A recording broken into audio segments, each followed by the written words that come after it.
vote. The yeas are 228. The nays are 193. The previous question is ordered. The question is on adoption of the resolution. Those in favor say aye.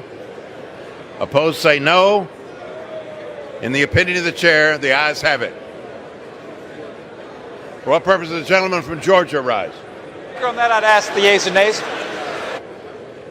The yeas and nays are requested. Those favoring a vote by the yeas and nays will rise. Sufficient number having risen, the yeas and nays are ordered. Members will record their vote by electronic device. This is a 5-minute vote.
On this vote, the yeas are 229, the nays are 193.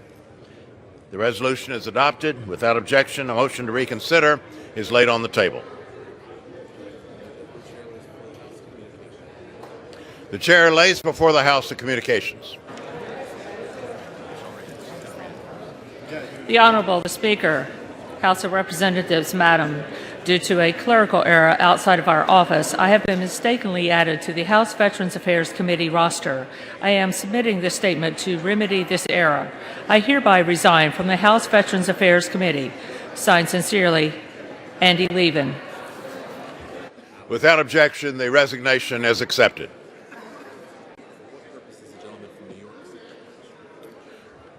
For what purpose does the gentleman from New York rise?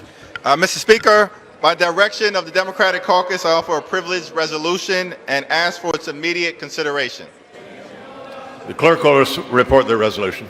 House Resolution 148, resolved that the following named members be and are hereby Sir, I ask elected to the unanimous following consent. standing committees of the House of Representatives. Mr. Speaker, I ask unanimous consent that the resolution be considered as read and printed in the record. Without objection, the resolution is agreed to, and the motion to reconsider is laid on the table.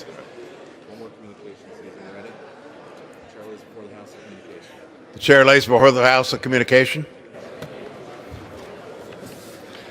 The Honorable the Speaker, House of Representatives, Madam, under Clause 2G of Rule 2 of the Rules of the U.S. House of Representatives, I herewith designate Ms. Gloria Lett, Deputy Clerk, Mr. Robert Reeves, Deputy Clerk, and Lloyd Horwich, Legal Counsel, to sign any and all papers and do all other acts for me under the name of the Clerk of the House, which they would be authorized to do by virtue of this designation, except such as are provided by statute. In the case of my temporary absence or disability, this designation shall remain in effect for the 116th Congress or until modified by me. Signed sincerely, Cheryl L. Johnson, Clerk of the House. The House will come to order. For what purpose does the gentleman from Georgia rise? Mr. Chairman, pursuant to House Resolution 144, I call up H.J. Res. 46 and ask for its immediate consideration in the House. The clerk will report the title of the joint resolution. House Joint Resolution 46, a joint resolution relating to a national emergency declared by the President on February 15, 2019. Pursuant to House Resolution 144, the joint resolution is considered read. The gentleman from Georgia, Mr. Johnson, and the gentleman from Missouri, Mr. Graves, will each control 30 minutes of time. The chair recognizes the gentleman from Georgia. Thank you, Mr. Speaker. I ask unanimous consent that all Gentlemen will members... stand. The House will come to order.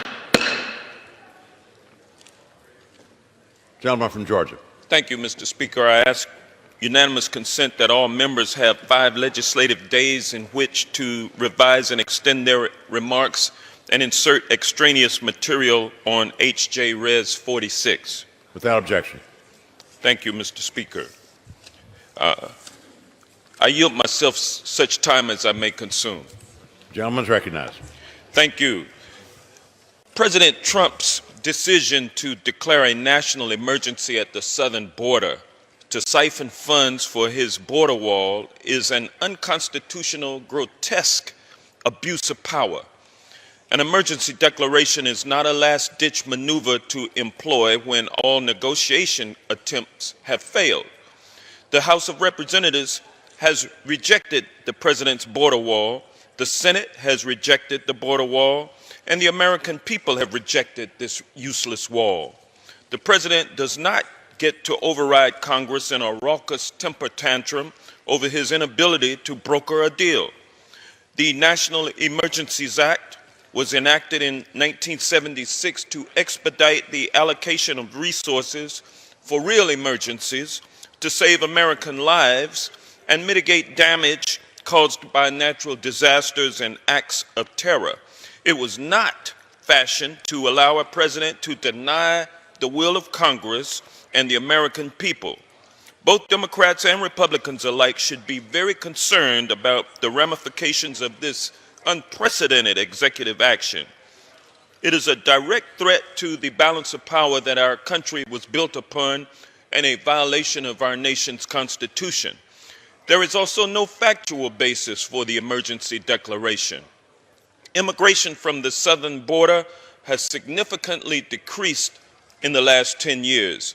Any attempts to characterize the border as a crisis zone are flagrant abuses of statistics, which have shown that border crossings are at the lowest they've been in 40 years. President Trump has long proved he is not married to the truth or facts, and he has no proof to substantiate his wild claims about the status of the United States and the Mexican border. We cannot abandon our commitment to responsible governing and the truth because President Trump is outraged at his inability to fulfill a campaign promise. There is wide bipartisan support for this measure, and our democracy demands that we condemn this subversion of our Constitution and this misuse of presidential power. And with that, I reserve the balance. Gentleman reserves his time. Members are reminded to refrain from engaging in personalities concerning the president. Gentleman from Georgia. Missouri, I'm sorry. Thank you, Mr. Speaker. I'd yield myself such time as I may consume. Gentleman's recognized. Thank you, Mr. Speaker. Mr. Speaker, the President clearly laid out the case for a declaration of a national emergency in his State of the Union address right here. National security is obviously the President's highest priority, and I support his efforts to build a wall. There is a crisis. There is a crisis at the border that could have been addressed much sooner and prevented. Open border policies of the last administration compounded this growing problem. We've got schools, hospitals, and other services that have become overcrowded. American workers have been hurt by reduced job opportunities and lower wages. And at the same time, human and drug trafficking has thrived. In many communities, the notorious MS-13 gang has grown. We've seen tragic cases of crimes committed by illegal aliens who have been deported not once, not even twice, but multiple times. I want to cite just one example in my home state of Missouri. A man named Pablo Serrano Vitorino was deported to Mexico after a felony conviction in 2003.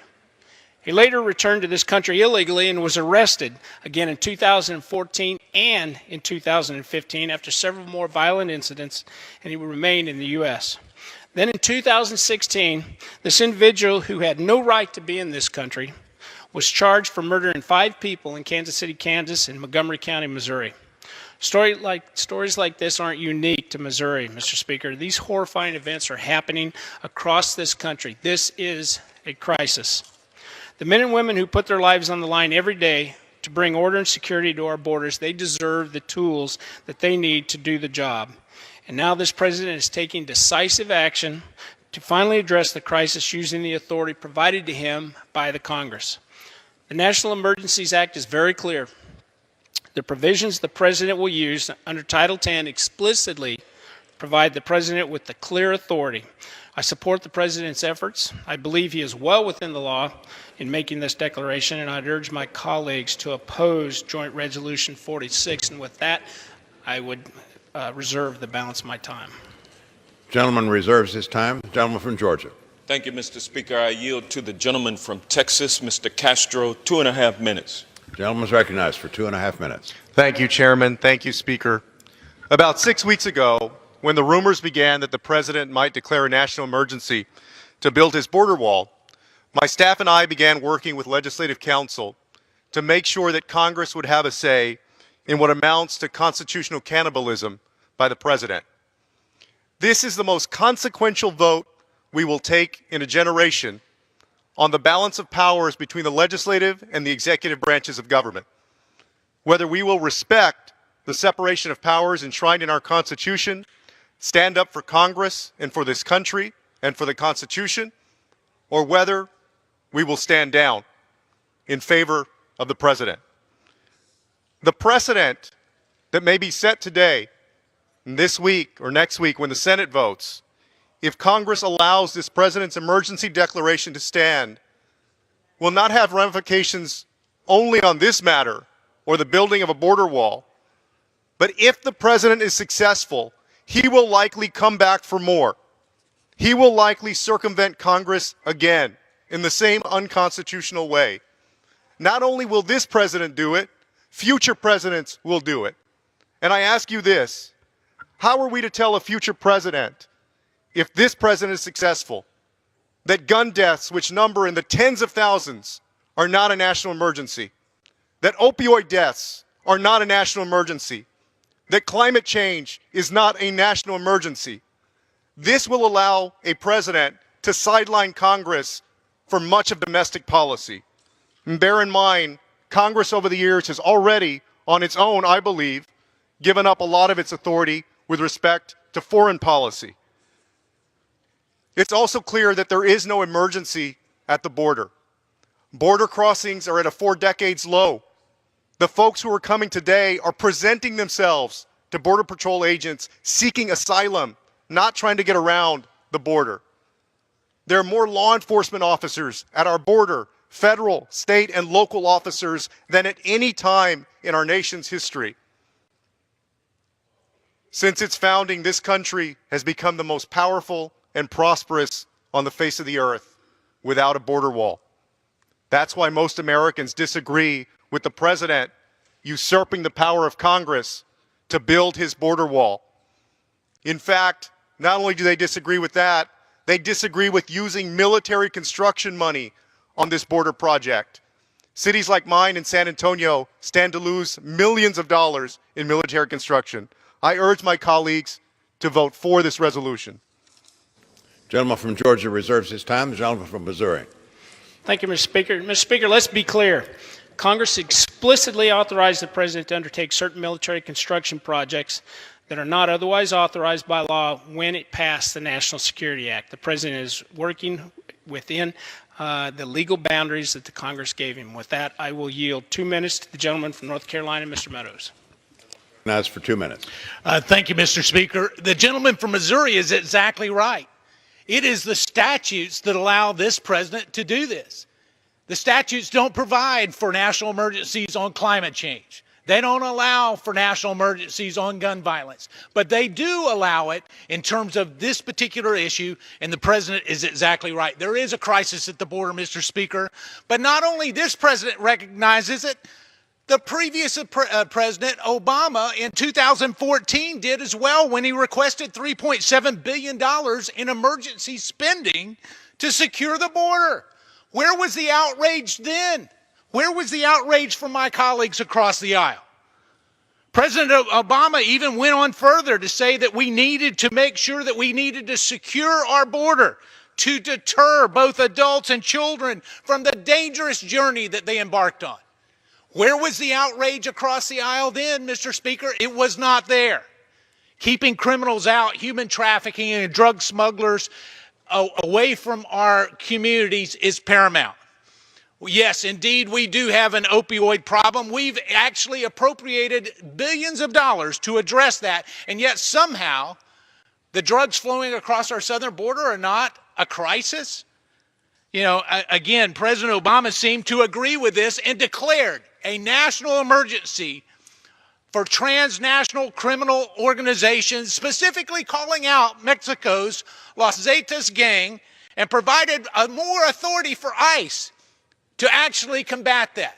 A national emergency. Where was the outrage across the aisle then? But we don't even have to look just at the previous administration. President Clinton also declared a national emergency to go after narcotics traffickers. Mr. Speaker, I just find it just unbelievable that here today that we have got these newfound constitutionalists across the aisle wanting to rein in the president's authority. This is about defeating President Trump. I encourage a no vote on this resolution, and I thank the gentleman for yielding. Gentleman from Missouri reserves. The gentleman from Georgia. Thank you, Mr. Speaker. The American people should know that there's not any statutes that would allow a president to declare an emergency to build a border wall. Not one piece of legislation would allow that. Previous presidents have declared emergencies, but they have never ventured into the legislative prerogative to allocate funding, and that's the difference that we have here. Mr. Speaker, I want to yield to the gentleman from New York and also the chair of the Judiciary Committee, Gerald Nadler, 2 minutes. Gentleman is recognized for 2 minutes. Mr. Speaker, President Trump's declaration of a national emergency as an excuse to build a wall that Congress explicitly rejected is an abuse of his constitutional oath and cannot be tolerated by a co-equal branch of government under the Constitution. We must reject this unlawful power grab and reassert Congress' authority to exercise the power of the purse. The Constitution could not be clearer. No money shall be drawn from the Treasury but in consequence of appropriations made by law. That command reflects a fundamental principle that is older than our democracy itself. The chief executive cannot unilaterally spend taxpayers' money or redirect the budget set by the people's representatives. Earlier this year, Congress reached a bipartisan compromise to fund the government. It was signed by the President. Congress allocated limited funding for fencing in certain areas, but squarely rejected the President's request to build a medieval barrier across the southern border. Almost immediately, the President decided to rewrite the budget set by Congress, and he told us exactly why. He was not satisfied with what he got from the process that the Constitution dictates, so he did an end run and made an emergency. He and his aides have barely even tried to pretend that the so-called emergency is a real one. They know that illegal immigration is at historically low levels. They know that children and families fleeing violence are coming here to make lawful asylum claims, not as some kind of invading army. They know that illegal drugs overwhelmingly get smuggled through ports of entry, that a wall would do nothing to change that. But they refuse to let the facts and the law stand in the way of their political agenda. Even worse, the emergency law that President Trump invoked allows the military to redirect funds only if an emergency requires use of the armed forces, and those funds can be used only for construction projects that are necessary to support such use of the armed forces.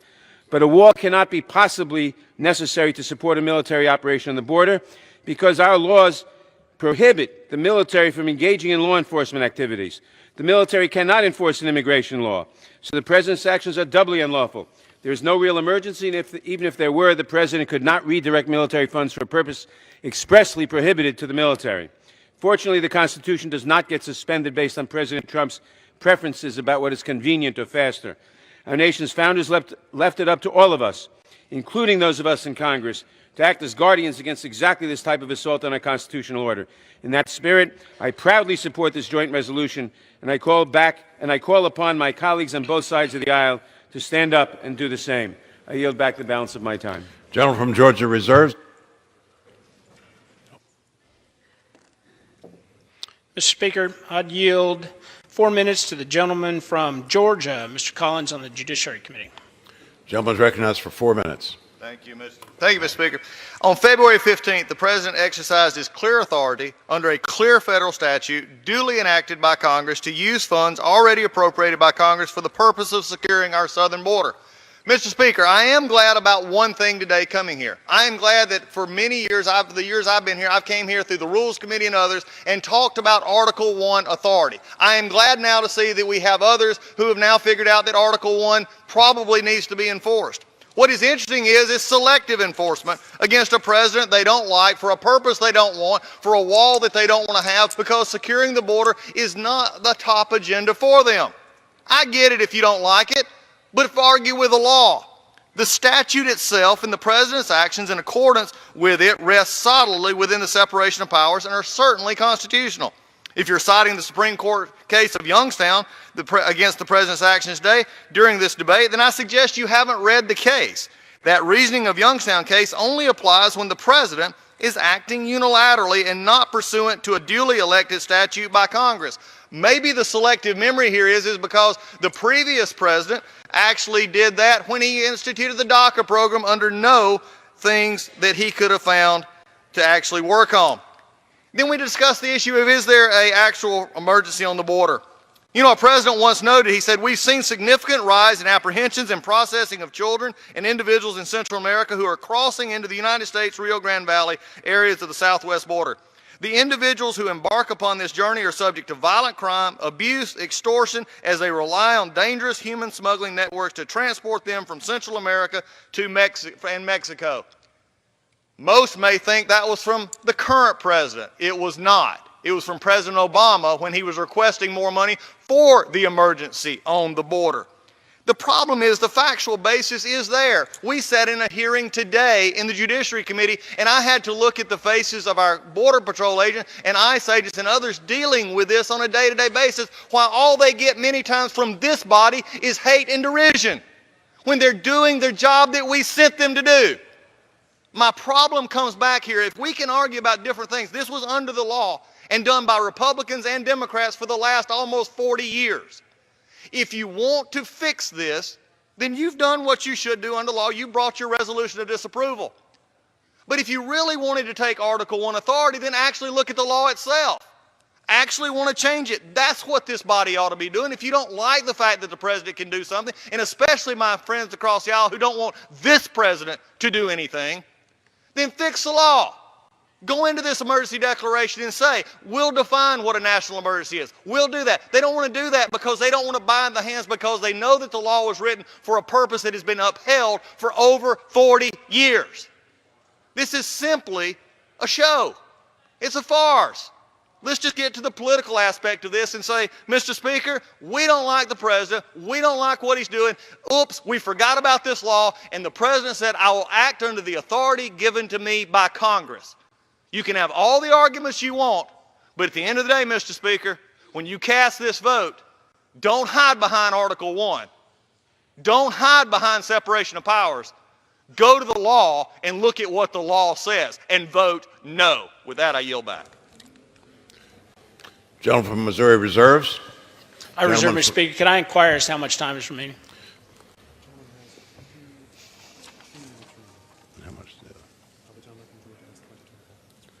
The gentleman from Missouri has 22 minutes remaining. The gentleman from Georgia has 22.5 minutes remaining. Gentleman from Georgia. Thank you, Mr. Speaker. We've heard a lot of cries from the administration about there being a problem on the southern border with caravans loaded with people being human trafficked. And there's just simply unsubstantiated this is unsubstantiated and unfounded. There's no reports that this is happening. This is a figment of the imagination of some in the administration. And with that, Mr. Speaker, I'll yield 1 minute to the gentle lady from the Virgin Islands, Delegate Stacey Plaskett. Gentlewoman is recognized for 1 minute. Thank you, Mr. Speaker. The President's emergency declaration is, in fact, a power grab to go outside the bounds of the law and get what he failed to achieve in constitutional legislative process. After failing to convince the American people in Congress to pay for his ineffective, wasteful, multi-billion-dollar concrete wall, the President is now trying a desperate end run around Congress with his unlawful emergency declaration. The President's declaring an emergency over a crisis that does not exist. The statute only applies to national emergencies that require use of the armed forces for military construction projects that are necessary to support the use of armed forces. The border wall is not a military construction project. It does not require the use of the military. The immigration law is the responsibility of the federal immigration enforcement agencies, not the military. The President's declaration violates federal law, and that is the crisis. This is a crisis, a crime against our Constitution. It is an assault. It is a rape, what the President is doing now against the Constitution, against this legislative body. I am just in another world that I, as a constitutional strict constructionist, am on this side of the aisle on an issue like this. I yield back. Members are reminded to refrain from engaging in personalities toward the President. The gentleman from Georgia reserves his time. Gentleman from Missouri. Thank you, Mr. Speaker. Mr. Speaker, I might remind my colleagues that Title 10, Section 2808 explicitly authorizes the President to change the appropriation for military construction. He is operating within the law. Right now, I would go ahead and yield 2 minutes to the gentleman from Alabama, Mr. Rogers, who's also the ranking Republican on Homeland Security. Gentleman is recognized for 2 minutes. Thank you, Mr. Speaker, and I thank my friend from Missouri. Without a doubt, there is a crisis at the border. Changing demographics have created unprecedented challenges for the Border Patrol. In the early 2000s, most illegal border crosses were young Mexican men. Today, and our laws allowed us to quickly return them back to Mexico. But today, that flow of Mexican men has been replaced with a mix of men, women, and children from Central American countries. Human traffickers are exploiting the loopholes in our laws and understand how our immigration system is broken. These smugglers tell vulnerable families that their child is like a visa to stay in the U.S. if they can just get themselves turned in to the Border Patrol. And these smugglers and their propaganda are effective. Family apprehensions for fiscal year 2019 are already 572% higher than fiscal 2013. And these traffickers don't care about the people they smuggle. The result is that immigrants of all ages are arriving on our doorstep in terrible health. Border Patrol projects a 133% increase over last year in migrants needing medical treatment after crossing the border. These changing migrant flows force our law enforcement officers to act as paramedics rather than enforcing the laws that Congress has passed. We need an all-of-the-above approach to border security, and that includes manpower, 21st century technology, and barriers. With this approach, we will deter human smugglers and others crossing hundreds of miles of open desert with innocent children. We know this approach works. In areas where we have built a wall system, such as Yuma, illegal traffic has plummeted by 95%. Let's build on this success.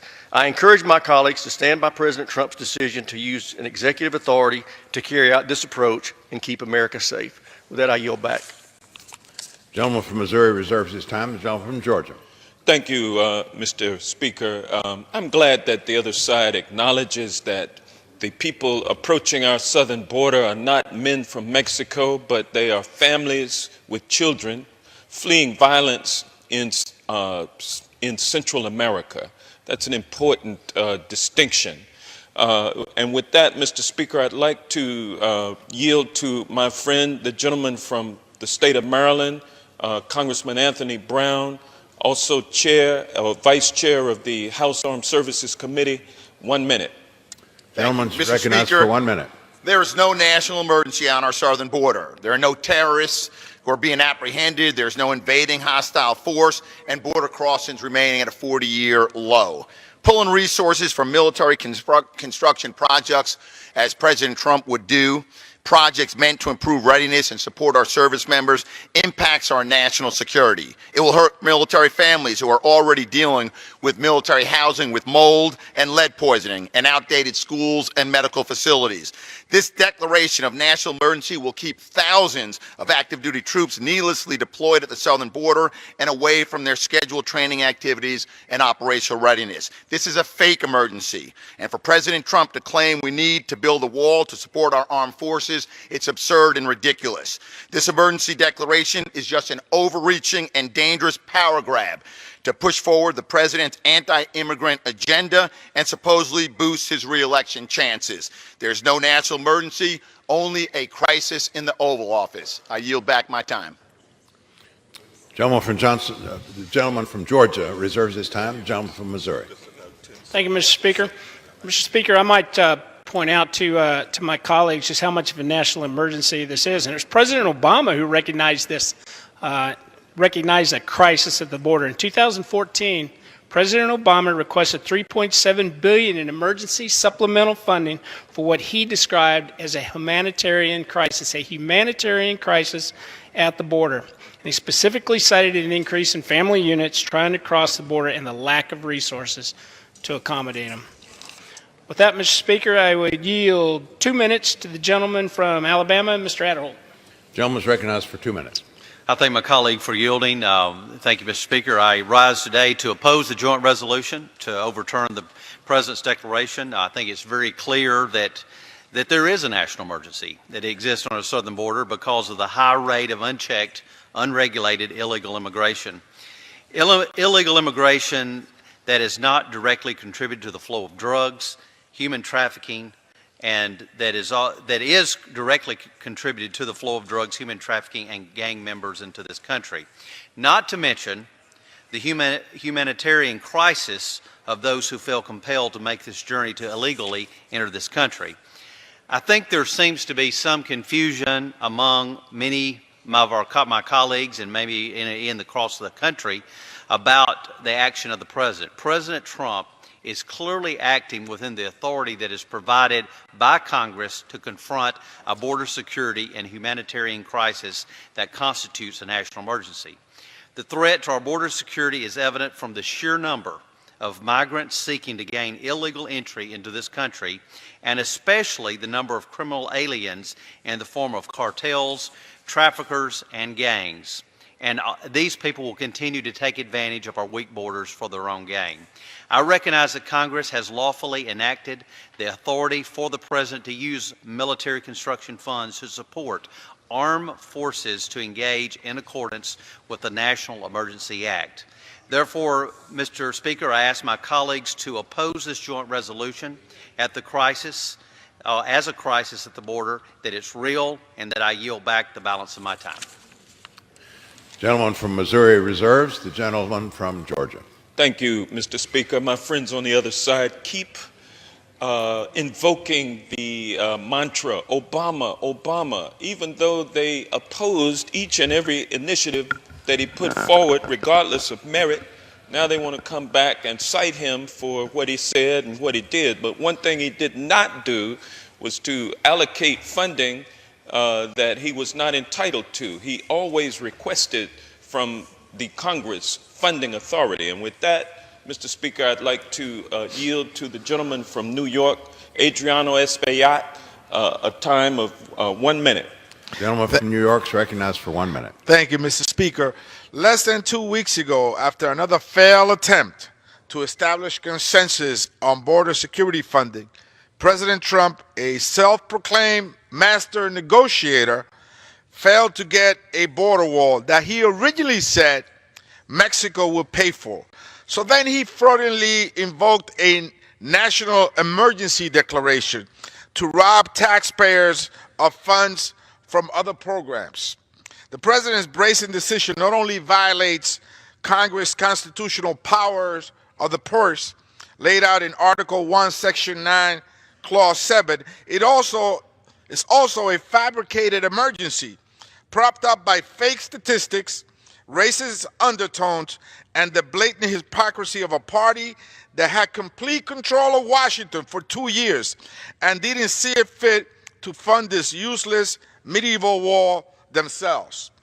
By diverting funds from the military projects, the president has determined that national security takes a backseat to his political priorities. Today in the Senate, the head of the U.S. Northern Command said that border crossings do not pose a military threat. Mr. Speaker, there is no emergency. Thank you, and I yield back my time. Gentleman from Georgia reserves. The gentleman from Missouri. Mr. Speaker, I now yield 1 minute to the gentleman from Arkansas, Mr. Crawford.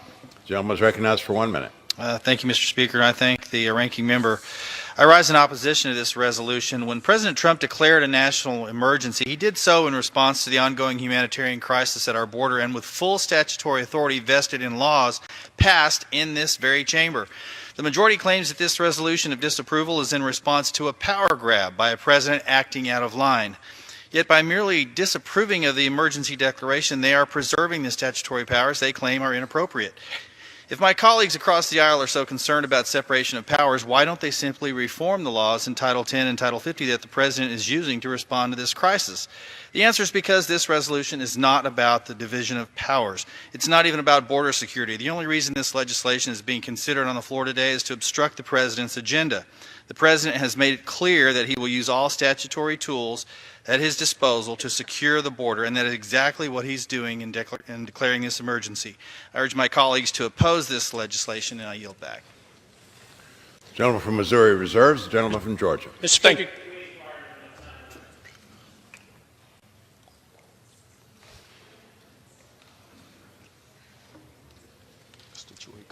Gentleman from Missouri has 16 3/4 minutes. The gentleman from Georgia has 18 minutes remaining. Gentleman from Georgia. Thank you, Mr. Speaker. At this time, I will yield to the good gentleman from Illinois, Mr. Chuy Garcia. 1 minute. Gentleman is recognized for 1 minute. Thank you, Mr. Speaker.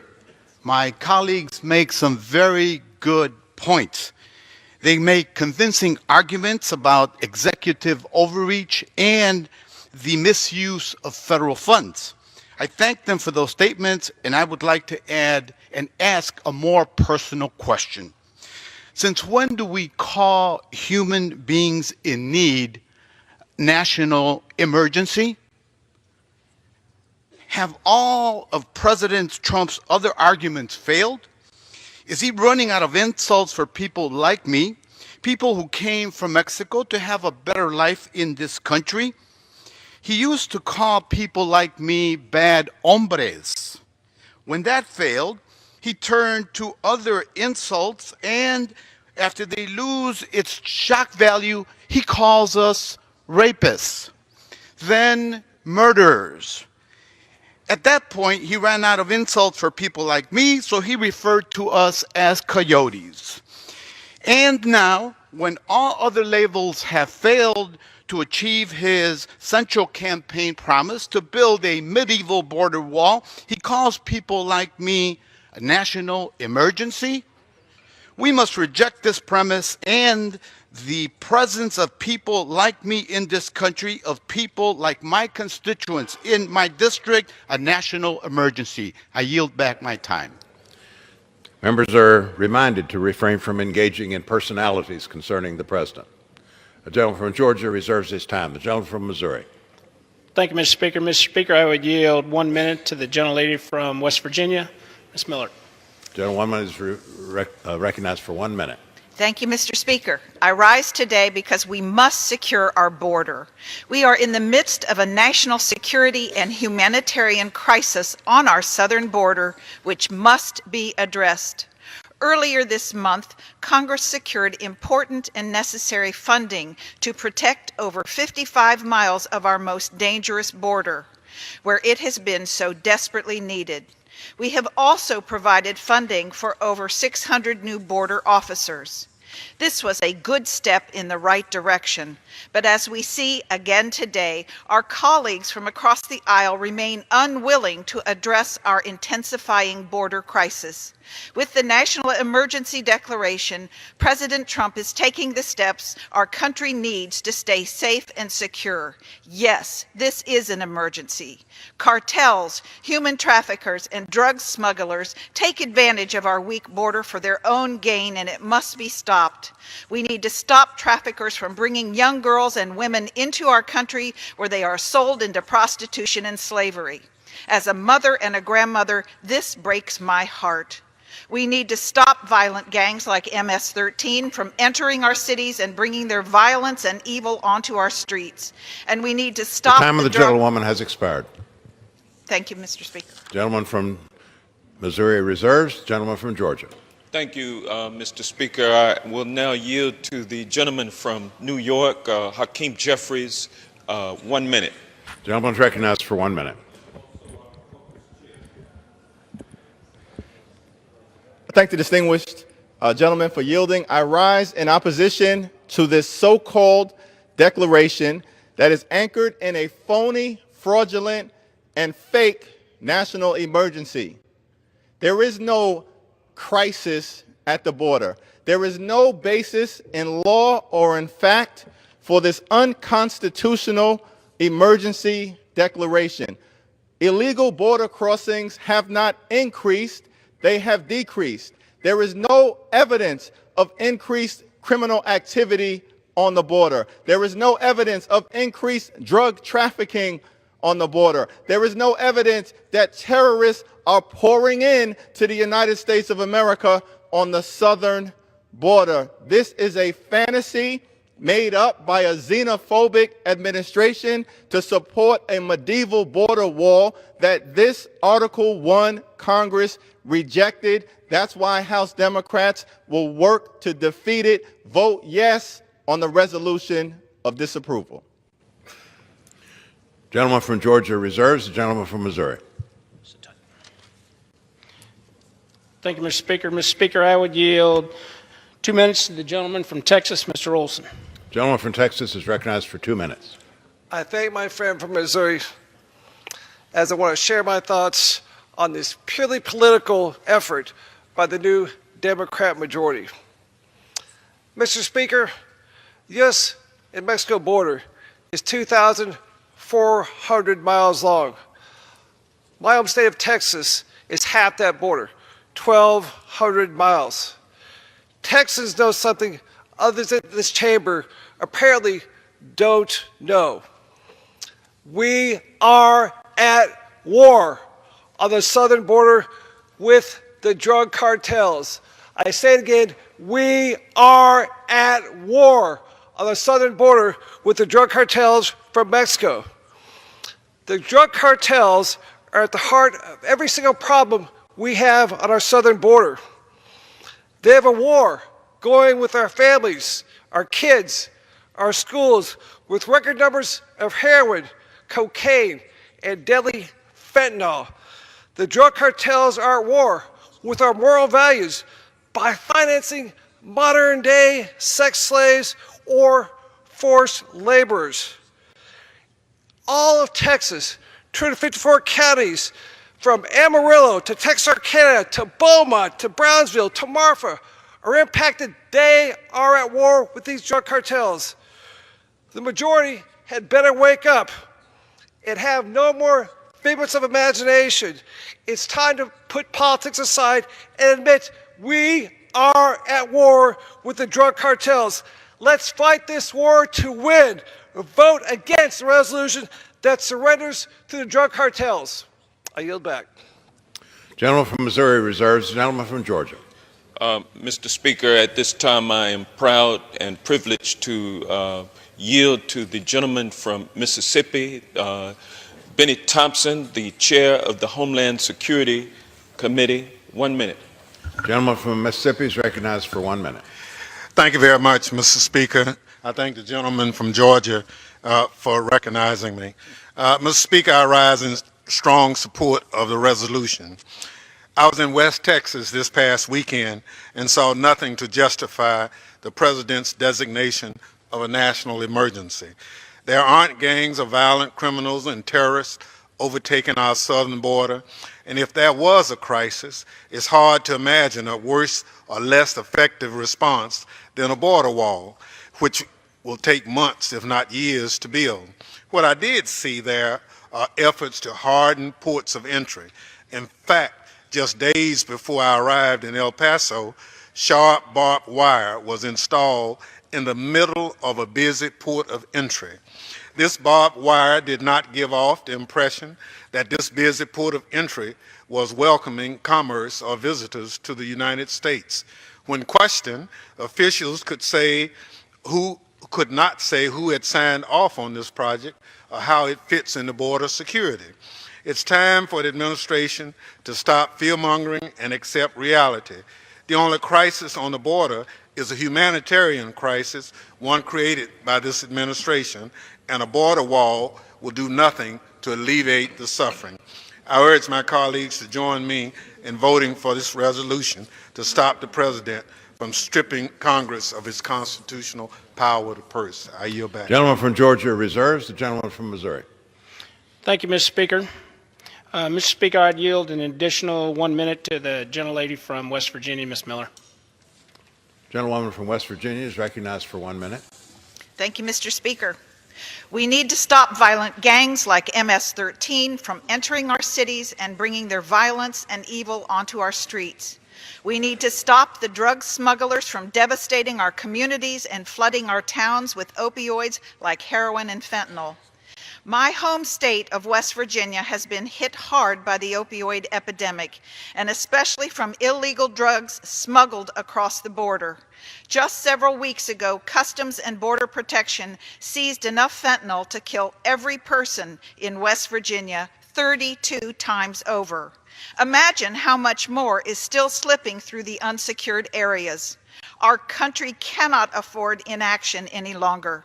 We need to build this wall. I yield back the portion of my time. Gentleman from Missouri reserves. The gentleman from Georgia. Thank you, Mr. Speaker. At this time, I'm proud to yield to the gentleman from Maryland and the distinguished majority leader of this House of Representatives, Steny Hoyer, for 2 minutes. Gentleman's recognized for 1 minute. It's a magic 1 minute.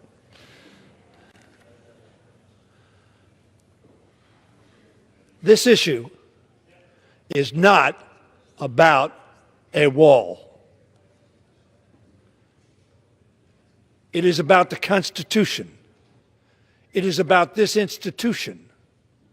It is about the balance that we say is equal between the Article I institution and the Article II institution. That's important to remember.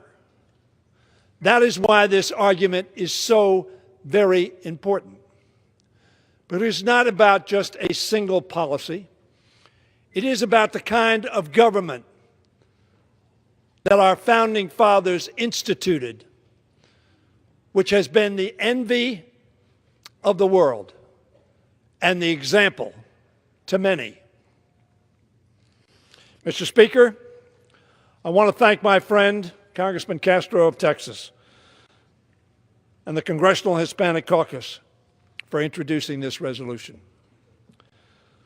I was at the border in California and in New Mexico just a few days ago. I was at the border in El Paso with my distinguished colleague, the former executive called judge of that area. She will speak shortly, and she will tell you, Ms. Escobar will say, there is no war at the border. There is no crisis at the border. She'll explain that better than I can. She lives there. Now, at the border, I saw a lot of heartbreak and challenge.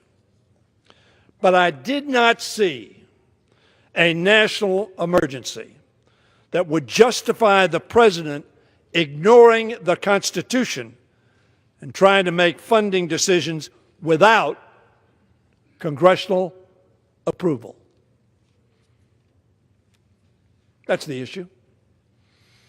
And for my colleagues to say this is a partisan issue, let me call your attention to the statements of approximately 20 members of the United States Senate.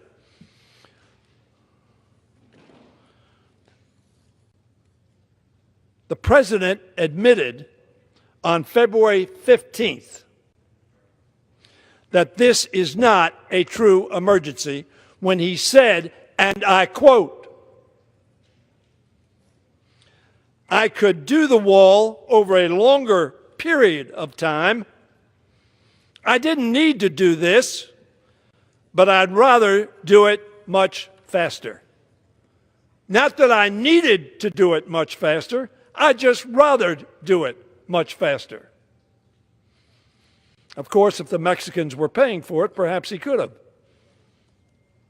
Now Congress has a chance to answer the president and make it clear that he cannot make an end run around the Constitution and claims power reserved for the taxpayers' representatives. Mr. Speaker, the Congress of the United States needs to have a spine and not lay at the feet of the President of the United States and say, whatever you want, sir. That's not what the people elected us to do. We are their representatives, not the president's representative, whether it's President Obama, President Trump, President Clinton, or President Bush, or President Reagan, all of whom I have served with, 2 Bushes. Our founding fathers had enough of King George. And so they adopted a constitution which said, we're not going to have a King George. We're not going to have an authoritarian regime. We're not going to have the executive setting policy. They said the Congress sets policy. And by the way, 300 of us in this body voted for the funding levels for border security. It didn't squeak by some partisan advantage. 300 of us, which is to say well over 66%. Now, Congress has a chance to answer the president and make it clear. He demanded that the American taxpayers give him billions for the wall that Democrats and Republicans alike say is expensive and ineffective. But again, this is not about the wall. This is about our Constitution and our institution and our self-respect.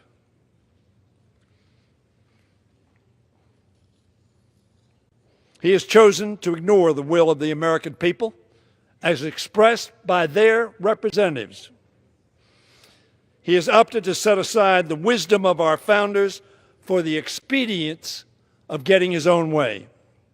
Constitutional law professor Roger Sloan of Boston University noted last week, to my knowledge, this is the professor speaking, to my knowledge, no president has ever tried to appropriate funds Congress refused to appropriate. Overwhelming Senate vote, overwhelming vote in this body. He went on to say politically, it would mean the president would be seeking to override a bipartisan judgment of Congress. Have we no self-respect? Have we no sense of the balance between the executive and the legislative branches of government? We are the Article I branch, the policymakers, the people who raise money and spend money, not the president, any president, Republican or Democrat. And a lot of your Republican colleagues, including Senator McConnell, said, Mr. President, don't do this. Right up until the time Senator McConnell said, I'll support you, Mr. President. First he was against this, and now he's for it. And the respected Harvard Law School constitutional scholar Lawrence Tribe said of the president on Thursday, he is simply trying to do what emperors and kings do, not what a president of the United States should do. In the Washington Post this weekend, columnist Max Boot noted why we are now at a pivotal moment for members of the president's party in the Congress who are being asked to choose between loyalty to the president and fidelity to the Constitution. I'm sorry the chamber is not filled. I thought of asking for a quorum call. I didn't. Fidelity to the president or fidelity to the Constitution? That is the choice we make today. That is why this is a pivotal moment. We choose between the Constitution and its principles, which have made our country the world's envied democracy for almost 2.5 centuries. Boot continued with this: President Trump's actions is an affront to all that Republicans stand for. The premise is you continue to stand for this institution and our Constitution. They claim to be pro-military, but Trump's actions would take money away from the defense budget. They claim to be pro-property rights, but Trump's actions would result in taking of private property along the border. And they claim to be constitutional conservatives, but Trump's actions is an obvious violation of Article I of the Constitution, which says, and I quote, "No money shall be drawn from the Treasury but in consequence of appropriations made by law."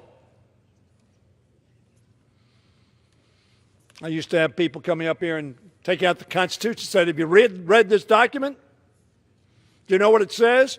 Let me repeat it. No money shall be drawn from the Treasury but in consequence of an appropriation made by law. Now, I've heard the scare rhetoric, and I suggest to you with all due respect, my colleagues, that kind of rhetoric has preceded every despot's takeover of power in the world. There was a crisis. They had to declare military law. They had to suspend the Constitution and suspend the laws. That's how despots take power. And we stand at the gate to assure that that doesn't happen. But we will say more with our votes. If we vote yes, we will say Congress is still the voice of the American people. We will say that we are still faithful to the oath we took to protect the Constitution and laws of our land. And we will say America, as our founders promised, has no sovereign but we, the people. We, not me, not I, we, the people. We must not allow the president to set a dangerous precedent, stripping Congress of its power of the purse. This is the first time. You can say there are a lot of other emergencies. That's correct. But this is unique. We must not allow him to set the precedent whereby any chief executive, Republican or Democrat, can declare an emergency anytime he or she doesn't agree with Congress's funding. This is not a partisan resolution. It is supported and encouraged by former and current Republican members who recognize how dangerous it would be for the Congress not to act. A group of 23 former Republican members of Congress have written to you, including former Senator Olympia Snowe, Dick Lugar, Chuck Hagel, and John Danforth. Sent a letter currently serving Republican members yesterday. In it they wrote this: it has always been a Republican fundamental principle excuse me, that no matter how strong our policy preferences, no matter how deep our loyalties to the president or party leaders, in order to remain a constitutional republic, we must act within the borders of the Constitution. Today, a conservative senator from North Carolina, a Republican conservative senator from North Carolina, said this: I have great concerns when our institution looks the other way at the expense of weakening Congress's power. Senator Murkowski and Collins have already said they will support this resolution. So let us act, and do so in one powerful voice, not as Democrats, not as Republicans, as Americans, as representatives, as people who have put their faith in us to make a judgment to protect their country, their Constitution. As Americans who believe in our Constitution and the wisdom of our founders, who gave Congress alone the authority to appropriate funds and gave the representatives of the people and the states a powerful check on the executive. I ask all my Republican colleagues, how would you vote if Barack Obama were President of the United States today? Think of that. Because if you cannot answer, I would vote the same way, then you are not being true to your country, to our Constitution, and to your oath. If any member cares at all about the equal status of the Article I branch of the Constitution, he or she should vote for this resolution. Vote for conscience and Constitution, not party and politics. And I yield back the balance of my time. Gentleman from Georgia reserves his time. The gentleman from Missouri. Thank you, Mr. Thank you, Mr. Speaker. Mr. Speaker, I would yield 5 minutes to the gentleman from Illinois, Mr. Kinziker, who just came back from deployment on the southern border. Gentleman from Illinois is recognized for 5 minutes. Well, thank you, Mr. Speaker, and I thank the gentleman for yielding. I want to start by saying something. Everybody here in this chamber means well. Everybody here in this chamber believes they're fighting for the right thing for this country. Unfortunately, sometimes with these debates, they get heated and we begin to ascribe bad motives to the other side. I ascribe no bad motives to my colleagues on the other side of the aisle. And there's no bad motives on our side. It's just a little bit of a difference in how we see it. We're all passionate about this issue, which is evident by the quality of the debate we're having here. But I'm going to tell you why I came to believe that this was a national emergency. So I was sent down to the border with the National Guard. I went down and did 2 weeks with my unit, who was down there for 2 months. As part-timers, we go down and we fill in and augment different amounts of time. And I fly a surveillance aircraft. It's called an RC-26. And we actually worked with Border Patrol, and what we would do is, through technology, some of the technology that exists, they would get indications of a group coming over the border. We would have a central authority that would see these groups coming over the border and would take the limited air assets we had and put them on these groups to surveil them and then to coordinate the Border Patrol or whatever to come in and get them. And what we saw, frankly, was pretty eye-opening for me. Now, first off, Arizona has some very rugged territory. I've worked Texas, by the way, 3 times doing this exact same mission. I'm going to give you an opportunity to guess who the president was when I did this mission 3 other times. It was President Obama, because he understood the need for the Guard on the border. So we would see these groups come over. They would go through this rugged terrain. By the way, I never worked an area in Arizona where there was a barrier. We never had to, but there's a lot of area that isn't. We would then respond. And basically 9 times out of 10, anytime these groups got any indication that Border Patrol was nearby or there was an aircraft overhead, they would do what we call a bomb burst. Just like that, looks like that on the infrared we're using. They would run in all different directions. And many people would get separated. But you know who the first to bomb blast away from that group was? The first people every time were the coyotes that they paid their life savings to bring them over the border. Every time. In fact, one time that exact scenario happened and a lady was left lost in the desert, hunkered down in a bush, and had Border Patrol not found her, sure, she'll be deported for that because she came in illegally, but had Border Patrol not found her, I believe that there is a chance that she could have been one of the at least 200 bodies that they find every year in the desert because they are abandoned by their drug traffickers, by their coyotes who are paid for and who pay money to the drug cartels. That's a big part of where these cartels in Mexico get their money, funneling people over the border, human trafficking. We know the statistics of the chance of assault during that. We know that kind of stuff. We also had, it wasn't my mission, but my crew was on a mission, the very first one, where an illegal was apprehended and he had 70 pounds of methamphetamine on him. Now, I know there's way more than 70 pounds of methamphetamine out there in the United States, but there's way more people we're not seeing come over that border as well. People sometimes look at the rugged terrain of Arizona and say, well, with mountains and hills, that is the natural wall. By the way, I went hiking on those mountains and hills during my time off, I'll say that. But the other interesting thing is a significant amount of the people we were following were actually on those mountains and hills. They were on the mountains and hills because that rugged terrain is just as difficult for Border Patrol to navigate as them. In fact, I watched as a Border Patrol helicopter followed a man probably 100 feet away. This is on video. Border Patrol can release this video if they want. The man was running. The Border Patrol could not insert Border Patrol agents to capture him. This guy is still gone today. He had to have been a coyote or a drug trafficker. Seeing this repeatedly made me realize this is not a national emergency because of immigration. I'm actually believe in comprehensive immigration reform. I want to work with the other side of the aisle to fix all these problems that I think we really actually all agree on.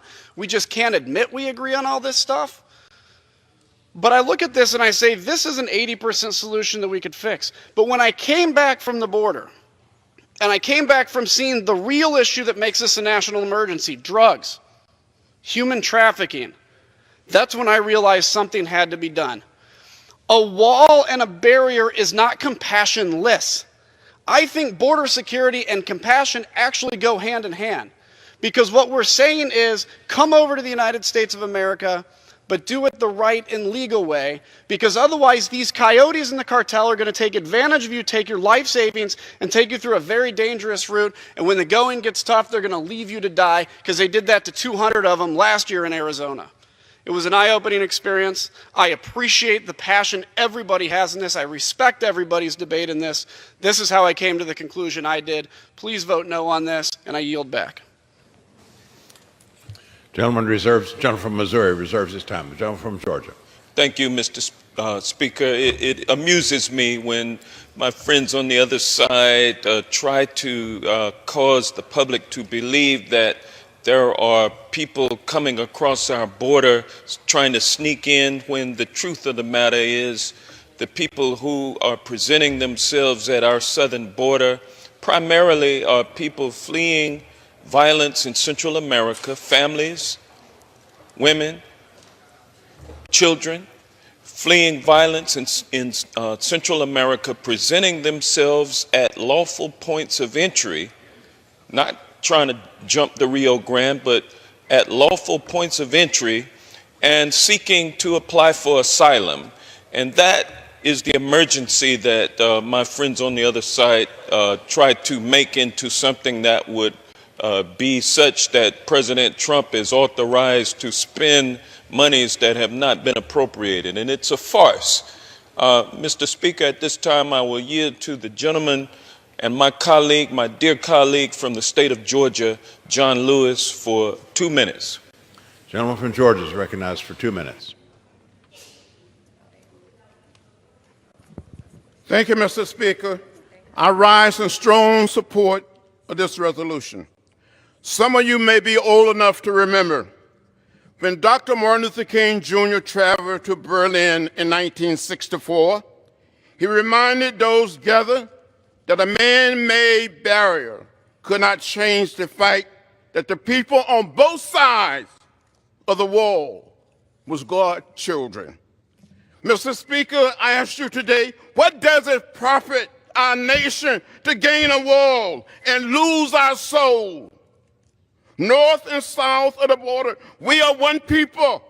We're bound together by our common humanity. Mr. Speaker, this executive action betrays our value, our democracy, and the very soul of our nation. As members of Congress and the nation are immigrants, we have a constitutional mission and a mandate to preserve the balance of power and to oppose this monument to hate. Today, each and every one of us has a moral obligation to do what is right, what is just, what is fair. By passing this resolution, I urge all of my colleagues to vote yes. Gentleman from Georgia reserves. The gentleman from Missouri. Mr. Speaker, may I inquire as the time remaining? Gentleman from Missouri has 7 3/4 minutes remaining. Has half minutes remaining. Thank you, Mr. Speaker. Mr. Speaker, at this point, I would yield 2 minutes to the gentlelady from Arizona, Ms. Lesko. Gentlewoman is recognized. Thank you very much, Mr. Speaker, and thank you very much, Mr. Graves. Today, I've heard a lot of amazing things. My colleague on the other side of the aisle, Mr. Johnson from Georgia, said, I believe caravans trying to cross the border are a figment of our imagination. I don't know about you, but I think all we need to do is turn on the news. I've seen thousands of people traipsing thousands of miles to get into our country. In fact, there's been some violence, so I just don't understand that statement at all. And Speaker Pelosi and Chuck Schumer recently said the crisis at the border is manufactured. I tell you, ladies and gentlemen, that I live in the state of Arizona, a border state, and I have visited the border, and I have met with the border agents and border officials at the border. They have told me firsthand there is a crisis at the border.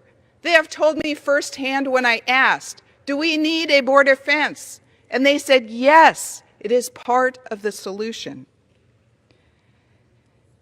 You know, I'm here today to ask for a reason. The Republican legislature and the majority last year tried to pass legislation that would not only secure the border, but as a compromise would have given legal status to the DACA recipients. Not one Democrat voted for it. Can we please get together and solve this problem? It's unfortunate that the president had to resort to this because Congress, the Democrats, would not vote for border security. And so I support the president in his declaration for emergency. I support him in protecting our nation, his number one duty. And I oppose this resolution. Gentleman from Missouri reserves. The gentleman from Georgia. Thank you, Mr. Speaker. I recall that last year, in fact, the last 2 years have been spent under unified control of Republicans, both houses of Congress and the president, but yet there was no emergency to construct a $5 billion down payment on a border wall that's going to cost about $30 billion. They didn't do it then. They want us to do it now, or they want Trump to actually be able to do it without the legislature. Mr. Speaker, at this time I will yield to the gentle lady, Veronica Escobar from the great state of Texas. 1 minute. Gentlewoman is recognized for 1 minute. Thank you, Mr. Speaker. I come from El Paso, Texas, which is right on the U.S.-Mexico border. I live on the border. My family has lived on the border for more than 100 years. And I can assure my colleagues that the border has never been safer, the border has never been more secure. In fact, what I am more worried about today than what is happening on the U.S.-Mexico border, than those vulnerable asylum seekers coming to our front door asking for help, I am more worried that people in this chamber are willing to ignore the oath of office that we took on the day that we were sworn in, that we would violate the Constitution that we promised to uphold. And I am also far more worried about the fact that they are willing to divert funding that is going to our U.S. military in favor of a political prop, a monument to xenophobia, a campaign promise. In fact, Fort Bliss in El Paso, Texas, stands to potentially lose $275 million. Why didn't they get it done when they had an iron grip over the House, the Senate, and the White House? Because there was no emergency. I yield. The gentleman from Georgia reserves his time. The gentleman from Missouri. Thank you, Mr. Speaker. Mr. Speaker, oath of office to defend the Constitution. The Constitution applies to citizens of the United States. It does not apply to people who are not citizens of the United States. Border security officers have made 266,000 arrests of criminal aliens in the last 2 fiscal years. These include criminal aliens charged or convicted of assaults, sex crimes, killings. Mr. Speaker, these are not victimless crimes. With that, I would reserve the balance. Gentleman reserves. Gentleman from Georgia. Yes, Your Honor, at this time I am pleased to yield to my good friend from the state of California, Mr. Cisneros. 1 minute. Gentleman is recognized for 1 minute. Thank you, Mr. Speaker. This emergency declaration unconstitutionally attempts to override Congress. The Constitution clearly grants Congress the power of the purse. This declaration took place after weeks of negotiations, which resulted in Congress rejecting the president's wall in a bipartisan manner. This declaration could take billions of dollars of disaster relief aid from families, endanger military construction, and impact our military readiness. There is no national emergency at the southern border, only a humanitarian crisis created by our president. This president has repeatedly taken actions that undermines our country's ability to defend against real threats to national security. Congress must act as a check on the president's abuse of executive power. Congress has the opportunity to defend and protect the Constitution and assert its role as a co-equal branch of government, and it must do so in order to set a precedent and protect our democracy. It is absolutely unacceptable that military families and communities across this country should be made to suffer from this unlawful and dangerous action. That is why I urge my colleagues to vote in support of this resolution and move forward with ending this fake national emergency. I yield back my time. Gentleman from Georgia reserves. Gentleman from Missouri. Mr. Speaker, I'd reserve the balance of my time. Gentleman from Missouri reserves. The gentleman from Georgia. Mr. Speaker, may I inquire how much time? Gentleman from Georgia has 9 minutes remaining. Gentleman from Missouri has 5 1/4 minutes remaining. Thank you, Mr. Speaker. I will at this time yield to my good friend, the gentle lady from Florida, Debbie Wasserman Schultz. How much time? 1 minute and 30 seconds. The gentleman yields 1 1/2 minutes. The gentleman from Florida, gentlewoman from Florida is recognized. I thank the gentleman for yielding. Thank you, Mr. Speaker. What we are witnessing is a president who poses a direct threat to both our military families and America's national security. First, as we've heard, there is no border emergency. That is a fabrication. The administration's own statistics show that crossings and apprehensions are at a historic low. The vast majority of illegal drugs come in at our ports of entry. A wall will not stop that. Many who cross our borders are women and children. They're not running from border agents. They're seeking them out for help and for asylum. Second, this will make life harder for America's military families and thus hurt our national security. Who would ever intentionally make life tougher for the brave men and women who serve our country? It's monstrous, really, when you think about the sacrifices that they already make for this country. As the chair of the Military Construction VA Appropriations Subcommittee, tomorrow I will hold a hearing to ask our service secretaries exactly which projects they previously told us they really needed, but now should be sacrificed for a needless wall. What will these leaders ask their troops to give up, just so Trump can have a useless, wasteful wall? Training or intelligence facilities? Hangars for planes that cost billions? Schools for our military families' children? This is a power grab. After failing to get his way in a funding dispute with Congress, Trump is throwing an unconstitutional temper tantrum. He's using the tools of an authoritarian, jeopardizing our military readiness to steal himself a wall that he could not get the lawful way. The dangerous precedent he will set is one that I hope all of my Republican colleagues will reject. The President says a wall will keep Americans safe, but stealing funds from military families makes us all less safe. Bypassing Congress and the Constitution and starving military families of funding is not patriotism, it's everything that true patriots fight against. I yield back the balance of my time. Members are reminded not to engage in personalities concerning the President. The gentleman from Georgia reserves his time. The gentleman from Missouri. Thank you, Mr. Speaker. Mr. Speaker, we keep hearing that most drugs coming into this country are coming in at ports of entry. And I would make a correction. Most drugs that are caught at ports of entry. We don't have any idea what's coming in across the border. And when we say that, you know, this is like saying we're going to reinforce the front door, but we're going to leave the back door wide open. We don't know how many drugs or the amount of drugs that are coming across the border because, particularly in rural areas, because we just simply can't patrol it. As the gentleman from Illinois pointed out, you can't deploy Border Patrol quick enough to catch so much of this. So we don't know how many drugs are coming through in other areas. We have a pretty good idea in ports of entry because we catch them there. With that, I would reserve the balance of my time.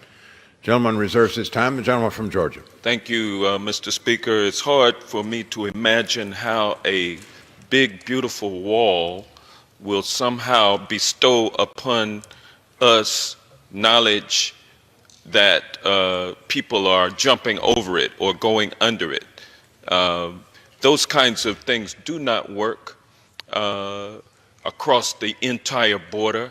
That may have its place at some points, and I'm sure we have border wall and border fencing in the locations where it is necessary. But in the other locations, we need, in addition to more Border Patrol officers who are paid a living wage, we need the technology and the other assets that can surveil and help with the apprehension of people who are coming across the border at points that are not legal points of entry. But the point is, today's crisis that faces the people of Central America and drives them to our southern border is driving them to lawful points of entry to seek asylum protection under this nation's laws, and that is something that they are entitled to.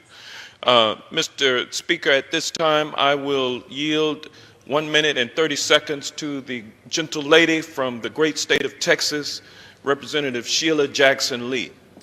Gentlewoman is recognized for 1.5 minutes. I thank the gentleman. Mr. Speaker, the only crisis is the constitutional crisis that has been created by the President of the United States by his direct and ill-conceived abuse of power, which is noted in the Constitution as a violation of the Constitution. It is sad that the President has declared a national emergency for the purpose of misappropriating funds from previously designated and important uses to build a wall. Uses that would be dealt with in a national emergency in case of war, that would then call for the building of direct materials and buildings necessary for troops engaging in war. The only response to my good friend who has come back from the border and saw people going over the border is to engage more Border Patrol agents and train them to do the job that they're designated to do. We as Democrats support that. Illegal border crossings are at near 40-year low. 60 national security personnel, ambassadors, CIA, DNI, and others have indicated that this is wrong-headed. It is wrong. The President's declaration clearly violates the Congress' exclusive power of the purse, and if unchecked, would fundamentally alter the balance of powers, violating our founders' vision for America. That is unconstitutional. To quote Thomas Paine, in Common Sense, the absolute governments, the king is law. In absolute governments, the king is law. So in free countries, the law ought to be the king. This is the abuse, the declaration, and we should vote for the underlying resolution to restore constitutional order. Mr. Speaker, I'll yield to the gentlelady an additional minute. I thank the gentleman very much. The gentlewoman is recognized for an additional minute. To restore constitutional order. Let me also indicate that as a member of the Homeland Security Committee, the numbers of Mexicans from Mexico has decreased. The numbers coming now are what we call OTMs, other than Mexico. They are coming and fleeing bloodshed in countries where they're being threatened with the decapitation of their head. Mothers being told that if you stay, we know you're pregnant, you can have the baby and we'll kill you after your birth. These are the stories that those of us who visited the border over and over again are hearing. If there is a crisis, it is a humanitarian crisis. But we as Democrats have no problem with funding the resources necessary for the border, including, as indicated, the increase in personnel, technology, and transportation equipment. I have been to the border when the need for night goggles and other types of equipment were rendered important. Let us do the right thing, vote on this resolution, and do the constitutional point of restoring order to this government. I yield back. Gentleman from Georgia reserves. The gentleman from Missouri. Thank you, Mr. Speaker. Mr. Speaker, make a point of clarification, because the statement was made that individuals from outside this country coming to ports of entry seeking asylum are entitled to that. No one outside this country is entitled to anything in this country. They can be heard, but they're not entitled to asylum in the United States just because they ask for it, just because they seek it. They aren't entitled to anything within this country. And with that, I would balance my time. Gentleman reserves. The gentleman from Georgia. Thank you, Mr. Speaker. I believe that most learned colleagues in this chamber understand that under U.S. law, we have granted persons approaching our border the right to apply for asylum. That doesn't mean that asylum will be granted, but they certainly have a right to apply for it. It's the it's the humane thing to do in a civilized society. This is the law that America has proceeded under for centuries. And now we have a naked power grab by the chief executive of this great nation, the President of the United States, seeking to do the job of the legislative branch and his own job, but there's a problem. It's only the legislative branch that appropriates funding for various occurrences. And the legislative branch has not given this president what he has sought. That is a down payment on a border wall, which is a monument to a campaign promise that he made. This legislature has not given him that authority, and so in a naked power grab, he's seeking to do it by declaring an emergency when in fact no emergency exists. Mr. Speaker, at this time, I am pleased to yield to the gentle lady from Washington, D.C., my friend, a staunch advocate for the people of Washington, D.C., none other than my good friend Eleanor Holmes Norton, for 1 minute. The gentlewoman from the District of Columbia is recognized for 1 minute. I thank the gentleman for yielding. I don't even want to speak to the underlying issue. I want to speak to what it is we are doing here. The president signed a bill. He didn't have to. He could have retained his power. Now he proposes to ignore the bill he signed and act as if the Congress did not exist. This is the road to dictatorship. The Congress cannot ever agree with an executive that takes our power. That is what this bill does. We have gradually given our power, sometimes for expedience sakes, sometimes to avoid controversy. Today, we are on notice that we will not give the power that belongs only to the Congress to the President of the United States. I yield back. Gentleman from Georgia reserves the balance of his time. Gentleman from Missouri is recognized. Yeah, can I inquire the remaining time? Yes, gentleman from Missouri has 4 minutes. Gentleman from Georgia has a minute and a quarter. I'd reserve the balance of my time. Missouri reserves the balance of his time. Gentleman from Georgia is recognized. Thank you. At this time, I yield to the gentle lady from California and also the Speaker of this great House, as much time, for 1 minute, the Honorable Speaker Nancy Pelosi. Gentlewoman from California is recognized. I thank you, Mr. Speaker. I thank the gentleman for yielding. I thank him for the eloquent way that he has presented this legislation to the floor of the House. Mr. Speaker, I rise to quote from the Constitution of the United States. It begins with our statement of purpose of the nation, with the preamble. We, the people of the United States, in order to form a more perfect union, establish justice, ensure domestic tranquility, provide for the common defense, promote the general welfare, and secure the blessings of liberty to ourselves and our posterity, do ordain and establish this Constitution of the United States of America.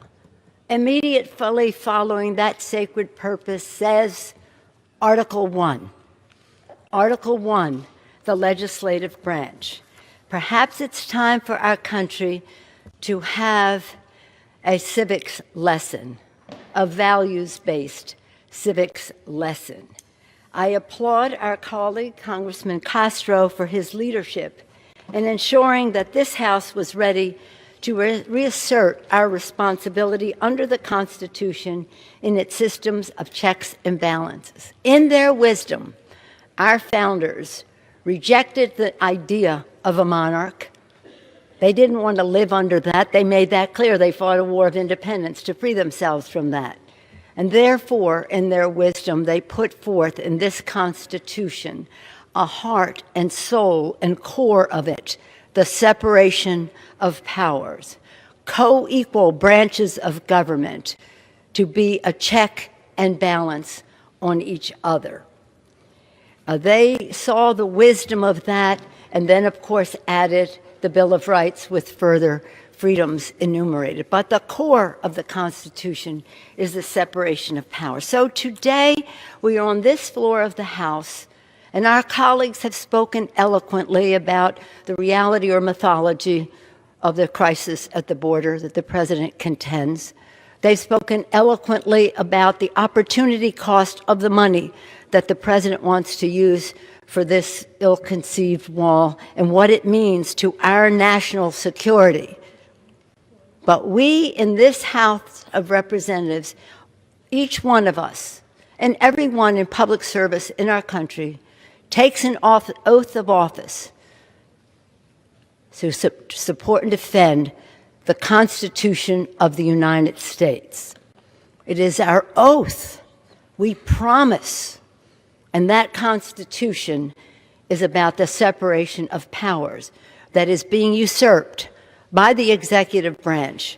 We in the legislative branch cannot let that happen. And in fact, I appeal to our Republican colleagues because I do believe and trust that they are people of their word. And if they take an oath to uphold the Constitution, that they will honor it with their vote on the floor today.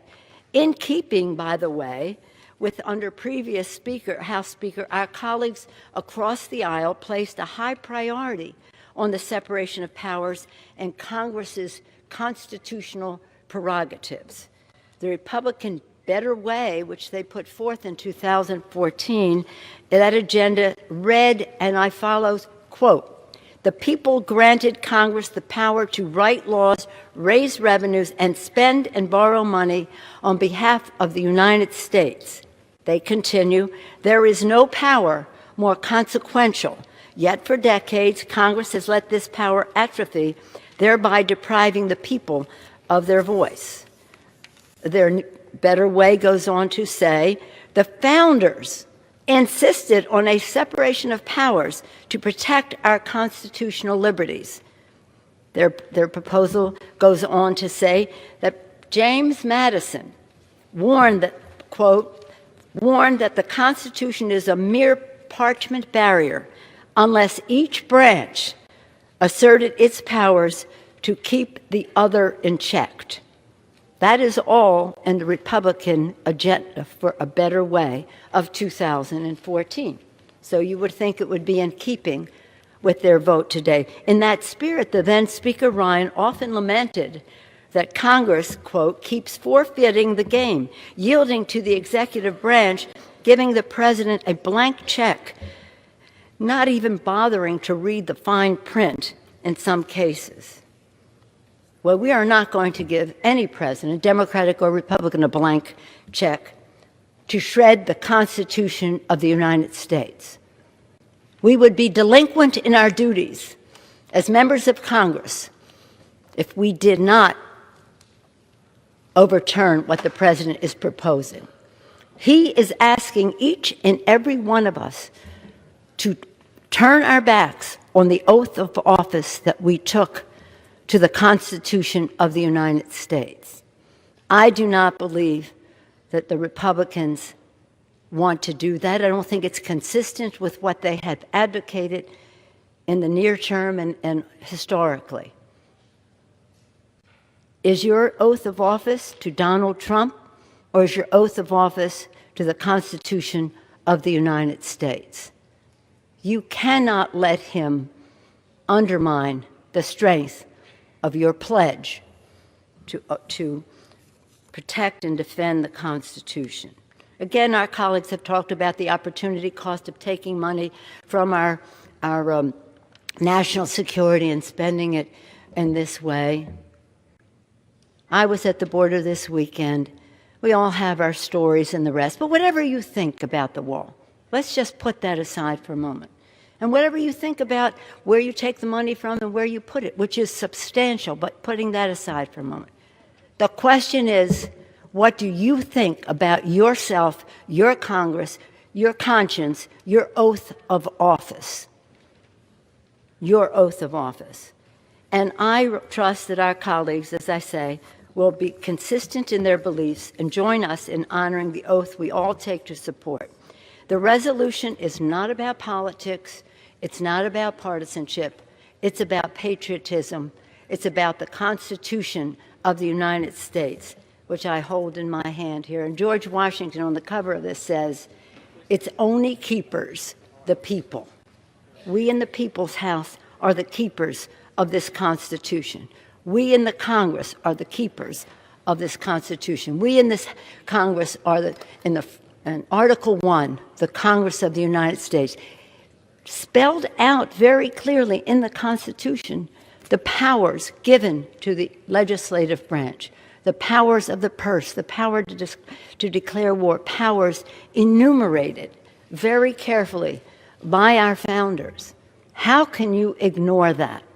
And so I urge a strong bipartisan support of this vital resolution to honor our oath, to bear true faith and allegiance to the Constitution. True faith and allegiance to the Constitution. I urge a yes vote and yield back the balance of my time. Gentlewoman from California yields back the balance of her time. Gentleman from Georgia reserves the balance of the time. Members are reminded that all comments will be referred to the chair. This time, the chairman from Missouri is recognized. Thank you, Mr. Speaker. Is the majority, are they prepared to close?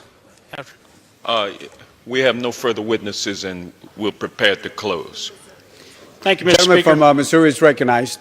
Thank you, Mr. Speaker. Don't you think find it ironic, I guess, and actually it's kind of ludicrous that we talk so much about how much this wall is going to cost and how inhumane it is and how immoral it is, and yet we build thousands and thousands of miles and spend millions and millions of dollars on noise abatement wall in our suburbs and our urban areas all over the country, 30 feet high, 20 feet high, all over the country, but yet we can't do something to protect our border.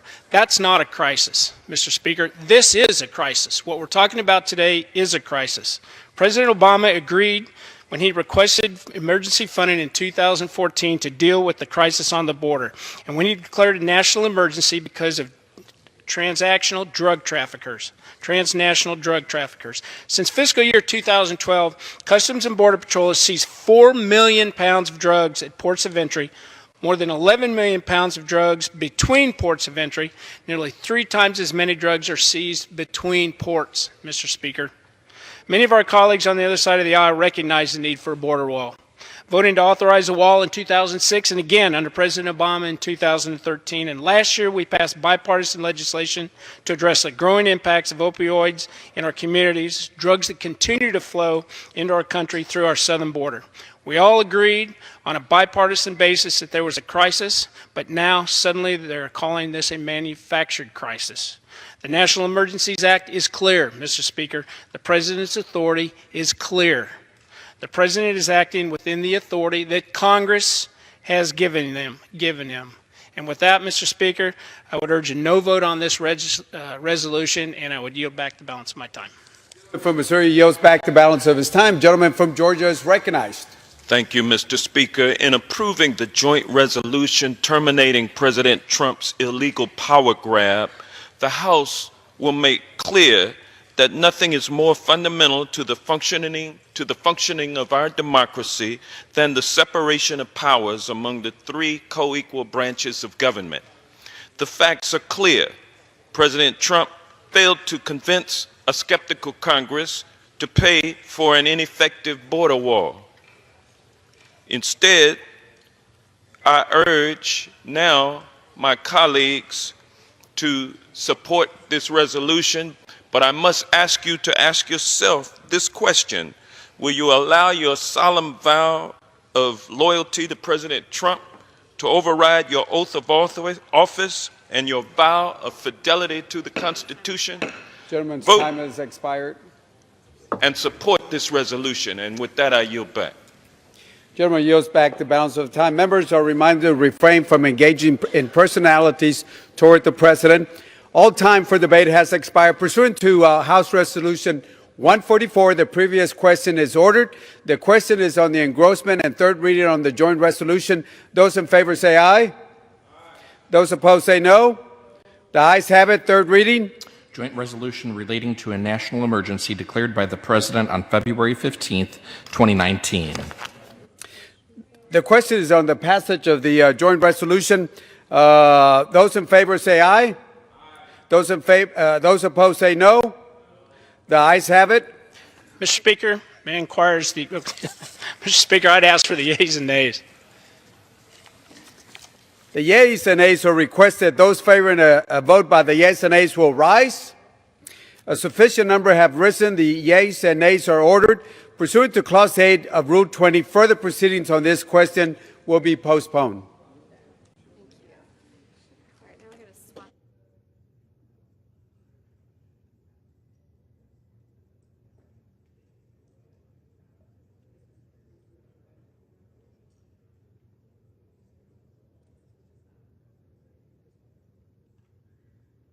To Clause 8 of Rule 20, the Chair will postpone further proceedings today on the motions to suspend the rules on which a recorded vote or the yeas and nays are ordered or votes objected to under Clause 6 of Rule 20.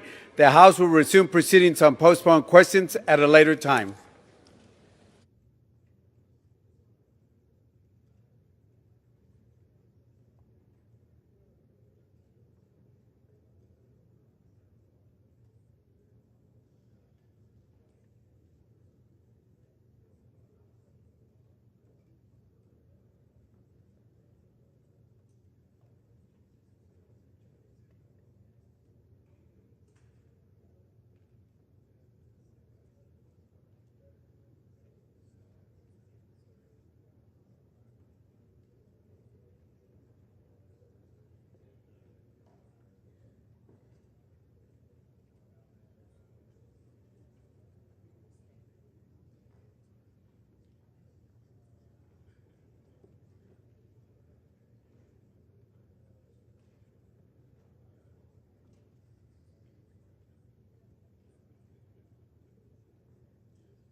For what purpose does the gentleman from Arizona seek recognition? Thank you, Mr. Speaker, and I move that the House suspend the rules and pass the bill S-47. I ask unanimous consent that the debate under Clause 1C of Rule 15 on a motion to suspend the rules relating to S-47 be extended to 50 minutes. Without objection, the clerk will report the title of the bill. Senate 47, an act to provide for the management of the natural resources of the United States and for other purposes. Pursuant to the order of the House today, the gentleman from Arizona, Mr. Grijalva, and the gentleman from Utah, Mr. Bishop, each will control 25 minutes. The chair recognizes the gentleman from Arizona, Mr. Grijalva. Thank you, Mr. Speaker. I ask unanimous consent that all members may have 5 legislative days in which to revise and extend the remarks and include extraneous material on a measure under consideration. Without objection, the gentleman is recognized. Thank you again, Mr. Speaker, and I yield myself as much time as I may consume. Gentleman is recognized. It's my pleasure to rise today on behalf of a significant bipartisan benefit for conservation in the United States. S-47, the lands package, is a product of many months of negotiation and many years of committee process. The bill benefits all Americans. By protecting ecosystems, preserving our cultural heritage, and connecting the people to their lands, we demonstrate that this Congress's commitment to public lands that serve all Americans. I am particularly proud that this package will permanently authorize the Land and Water Conservation Fund, a program that supports recreation, access, and conservation in all 50 states. LWCF works for the people and no direct cost to the taxpayer. It enhances America's enjoyment of public lands across this nation. It's time to guarantee the future of this very important program. In addition to LWCF, the package would add over 1 million acres of wilderness, designate new national monuments, and expand 3 national parks, to name a few of over the 100 provisions. I'm proud to support LWCF. I'm proud to support S47, and I hope my colleagues will similarly support this bipartisan effort. I want to offer my sincere thanks to my fellow collaborators on the legislation, Congressman Bishop and Senators Murkowski, Manchin, and Cantwell. Their willingness to work and to compromise was crucial in turning this bill into a reality. I congratulate them on their efforts. With that, Mr. Speaker, I reserve the balance of my time. Gentleman from Arizona reserves the balance of his time. Gentleman from Utah is recognized. Thank you, Mr. Speaker. I yield myself such time as I may consume. Gentleman is recognized. Look, when I became chairman of this committee, I vowed never to do this kind of a package. I thought that each bill deserved to be debated and to be moved as a standalone. Basically, we in the House did that. Unfortunately, the Senate did not, which is why there are at least 63 House-passed bills in this package, 62 of which were passed on suspension, that have been sitting in the Senate languishing for up to a year and a half. If somebody says they don't have time to look at all the stuff that's in here, there have been months that have been able to look at this stuff as it's been sitting over in the Senate. Much of it is of parochial significance, which means it solves local challenges. The very basis of all the bills that are in here is to put people above government. If indeed we're going to have public lands, there should be access to those lands. That's one of the reasons why, for the first time in years, we've had some sportsmen's activities that are put into this particular bill. So that sportsmen can assume if they're on public land, it's going to be open for recreational hunting and fishing and shooting and all manners of kind of outdoor recreation, unless it is specifically closed. And a land manager cannot be arbitrary with that.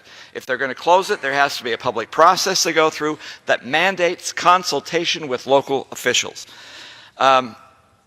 It is extremely important that bow hunters get some protection. Even duck hunters get some certainty in here. For the first time, we're going to have special days for duck hunting for youth and veterans, as well as those who are on active duty. For the first time, there is real reforms of the Land and Water Conservation Fund. When that program was established a half century ago, 60% of all the land was supposed to go into the state and local funds. Those are the programs that your constituents are calling you and saying these are the good things and why this program should be reauthorized. But when that cap was taken off, the amount of money going to state and local programs was reduced to the time of the Obama administration. It was down to 12%. Everything else was for land acquisition. This bill reforms that permanently by saying no less than 40% has to go to those state and local funds that your constituents like. No less than 3% has to go to fulfilling facility recreation access. That means that we are, for the first time now, really empowering people and communities, state and local governments, as well as sportsmen. Look, I've always said that I want to shrink the federal estate. This bill finally does shrink the federal estate in my state as well as nationwide. We create 4 new monuments in this bill, but the right way, not expecting a president to make a declaration, but actually for the Congress to pass a bill, to debate the bill, and then to pass the bill at the same time. This administration actually did use the Antiquities Act on one of these monuments, nice and cute, but we're going to do it the right way in this particular bill. We're going to do wilderness the right way. No longer should an agency simply create wilderness by dicta or by fiat. Congress will make those decisions of what is wilderness and what is not going to be wilderness. Let me talk for just a second about wilderness because it has some controversy in here. Over half the wilderness that is established in this section of bills is in my home state of Utah. But as Mr. Curtis will tell you, the county commissioners, the local officials endorse this action. They are happy with it because they gain access to other areas that can promote recreation and economic development, which they have been trying to get for several decades. A quarter of this is also in California in one district. So we create wilderness in a national park, but at the same time we're taking wilderness study areas and releasing those. At the same time, we are making exchanges so that some of the lands go into trust funds for education purposes to fund the education education of our kids, something the East doesn't need, but those of us who live in the federally controlled West, we desperately need to do that. For the first time, we are taking Egypt, and we're actually going to have some transparency, so we will really know what it costs for environmental litigation. These are all issues we have been talking about for years in the House. These are issues that we repeatedly passed in the House. But for now, we have a chance of actually making it happen. Is this bill perfect? No. It's too big to be perfect. Is the process for creating this perfect? Hell no. But I am perfectly satisfied and willing to vote for this, because without this, there will be no progress. The status quo will be maintained, and that is bad. Like Senator Graham used to say, if I'm going from Washington back to Houston, I get as far as Memphis, that's not bad. If I end up in Boston, it's bad. But for Memphis, that's not necessarily bad. We have been complaining for years about elements that are in this package of bills, and now we have a chance to actually be positive, to get to Memphis and beyond, to actually get something done. And if someone says it's not good enough, I'm holding out for something better. We are holding out for something that never has been and never will be. And it puts to the lie the complaints that we have exaggerated in the past. Congress is finally ready to act. We should not refuse the solutions that are in front of us right now. This is a step forward, and this obviously is better than the alternatives. I urge adoption of this package of compromise bills that have been worked out in advance, and I appreciate my colleagues on the Democrat side who worked so hard to try and come up with a package of bills that we can all support. With that, I yield back, but I reserve the balance of our time. Gentleman from Utah reserves the balance of his time. Gentleman from Arizona is recognized. Thank you, Mr. Speaker, and I yield 1 minute to the gentleman from South Carolina, Mr. Cunningham, and a member of the Resources Committee. Gentleman from South Carolina is recognized for 1 minute. Thank you, Mr. Speaker. I am proud to stand here today in support of H.R. 972, the Reconstruction Era National Historical Park Act. I joined Majority Whip Clyburn in reintroducing the Reconstruction Era National Historic Park Act, which expands the Reconstruction Era National Monument in Beaufort, South Carolina, and makes it a national park. This bill also creates a national network of Reconstruction Era historical sites so they can receive the recognition that they deserve. The Low Country's vibrant Reconstruction history is often overlooked or misunderstood, and this act would seek to correct that. I am honored to work with Majority Whip Clyburn to preserve, protect, and promote Reconstruction history. I urge my colleagues to support H.R. 972. Thank you, Mr. Speaker. I yield back my time. Gentleman yields back balance of time. Gentleman from Arizona reserves the balance of his time. Gentleman from Utah is recognized. I'm pleased to yield 2 minutes to the Dean of the House, someone who has forgot more about public lands than the rest of us will ever know. Gentleman from Alaska, Mr. Young. Gentleman from Alaska is recognized for 2 minutes. Mr. Speaker, and I have a consent to revive and extend. Without objection. Again, I want to thank Chairman Bishop, Chairman Grijalva, for their work on this legislation. This is a proud moment. We listened to a lot of angst a while ago, and now we look at two people working together to solve a problem. This is how Congress should work. I'm especially proud of this legislation because, as the chairman mentioned, 62 pieces of legislation that passed this House are in this bill somewhere, including 5 which are mine. You know, really, I think it's important to the state of Alaska. And what this bill does, as mentioned by the chairman and the past chairman, is gives opportunity to everybody to be involved. As the chairman said, it may not be everything we want. I had a couple things we didn't get in it, but this is the beginning of working together on public lands as they should be, with those that are directly involved in it. The legislation was in this bill of mine was the Native veterans for Alaska Native veterans and selection of lands. First time, it's been trying 15 years and we finally got it done. It also has and expands a long overdue sand and gravel mineral rights of Alaska Natives in Barrow. A lot of this land surrounds Native villages. And so this legislation solves a lot of those conflicts, and everybody supports it. I'm very excited about this legislation. I want to thank my senators for working on it and finally getting it done, but most of all, the committee, the Natural Resources Committee, where I was chairman for 6 years. This is a good piece of legislation, and I urge the passage of this legislation. And with that, I yield back the balance of my time. Gentleman from Alaska yields back the balance of time. Gentleman from Utah reserves his balance of time. Gentleman from Arizona is now recognized. Mr. Speaker, thank you. I yield 1 minute to the gentleman from Colorado, member of the Resources Committee, Mr. DeGoose. Gentleman from Colorado is recognized for 1 minute. Thank you, Mr. Speaker. Mr. Speaker, I rise today as a Coloradan, an environmentalist, a conservationist, to support Senate Bill 47. I want to thank my home state colleagues in the Senate, of course, my friends from the other side of the aisle, and most importantly, our chairman, Chairman Grijalva, for his leadership with respect to this bill. In the great state of Colorado, we understand the value of our public lands. Our state's outdoor recreation economy brings in $28 billion and $10 billion in workers' wages alone. Investing in our public lands, conserving our wild places, is good for our economy, and it is good for our future generations. I'm proud that this bill not only includes 9 measures that would impact my state, but 2 provisions in particular that I introduced earlier this Congress that directly benefit Colorado's 2nd Congressional District. First, the Bolts Ditch Access and Use Act is an important provision that allows the town of Minturn in Eagle County, in my district, water access with use of the Bolts Ditch headgate.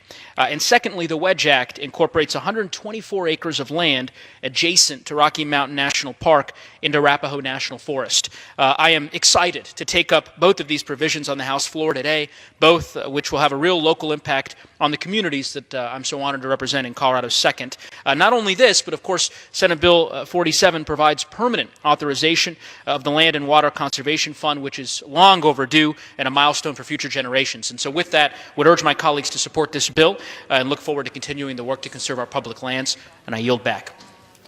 Gentleman from Colorado yields back the balance of his time. Gentleman from Arizona reserves the balance of his time, and gentleman from Utah is now recognized. I'm pleased to yield 2 minutes to my colleague from Utah, the gentleman, Mr. Curtis. Gentleman from Utah is recognized for 2 minutes. Mr. Curtis. Mr. Speaker, I rise today in support of this very important package, S47, the Natural Resources Management Act.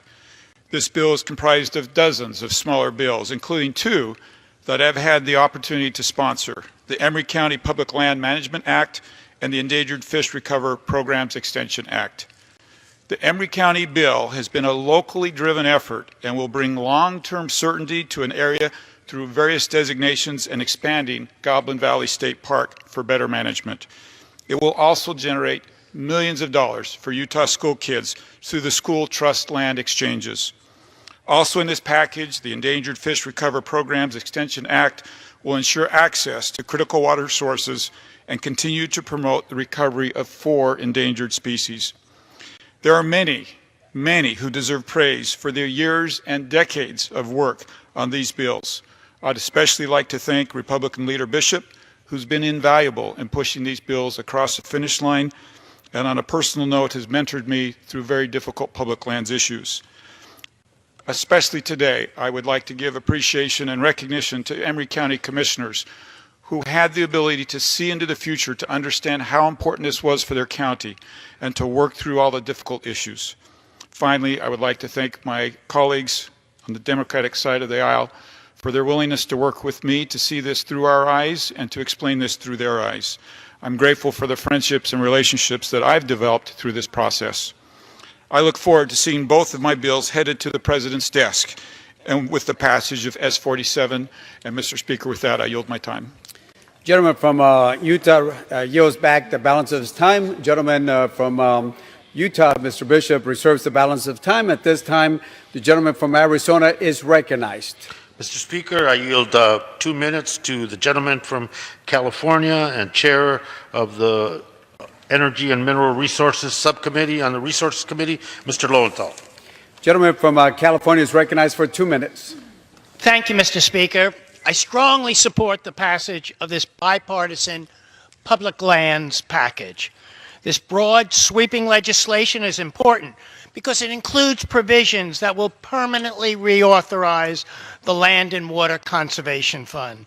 But it will also designate over 1 million acres of wilderness on federal lands in states across the West, including over 300,000 acres in California alone. The bill also includes the Wildlife Innovation and Longevity Driver Act, or the WILD Act, a bill I'm proud to co-lead in the House with my Alaska colleague, Representative Don Young.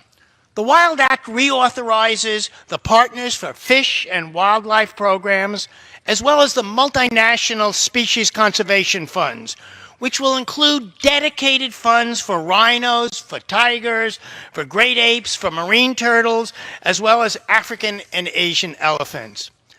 The WILD Act will also expand the Marine Turtle Conservation Fund to include tortoises and freshwater turtles, establishing a new source of funding for these priority species. You know, as we all know, that over 60% of these 330 modern species are now either threatened, they're endangered, or unfortunately, they are now extinct. The WILD Act will also protect ecosystems and wildlife from invasive species through the development of strategic plans for reducing invasive species populations on land or water that is managed by federal agencies. Finally, the WILD Act also includes a newly created Theodore Roosevelt Genius Prize, a concept that will encourage innovation in wildlife conservation, combating wildlife trafficking and poaching, protecting endangered species, as well as other areas. The wildlife and S-47 more broadly will help wildlife and land conservation efforts in the United States and around the world. I strongly support this legislation, and I urge my colleagues to do the same, and I yield back. Gentleman from California yields the balance of his time. Gentleman from Arizona reserves the balance of his time. Gentleman from Utah is recognized. I'm pleased to announce or to recognize one of the senior members from Kentucky who can talk about how you do a monument the right way. Mr. Rogers, for a minute. Gentleman from Kentucky is recognized for 1 minute. Thank you, Ranking Member Bishop, for yielding me this time. And mainly for your support of the Mill Springs National Monument Act, which is included in this great package before us today. And you did it the right way, Mr. Chairman. The nonprofit Mill Springs Battlefield Association has worked tirelessly for nearly 3 decades to preserve and maintain more than 900 acres to honor and commemorate the first major Union victory in the Civil War, even constructing a 10,000 square foot visitor center and museum at the site where the National Cemetery is located. I was proud to introduce legislation that would add this historic battlefield in Kentucky's Wayne and Pulaski counties to the National Park System. Enactment of S-27 today will ensure that this national treasure is protected, preserved, and promoted well into the future.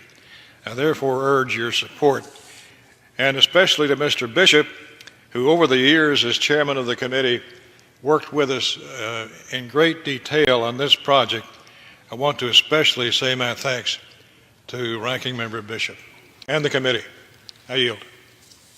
Kentucky yields back the balance of his time. Gentleman from Utah reserves the balance of his time. Gentleman from Arizona is now recognized. Mr. Speaker, I yield 1 minute to the gentlelady from New Mexico, Chair of the Public Lands Subcommittee on the Resources Committee, Ms. Holland. Gentlewoman from New Mexico is recognized for 1 minute.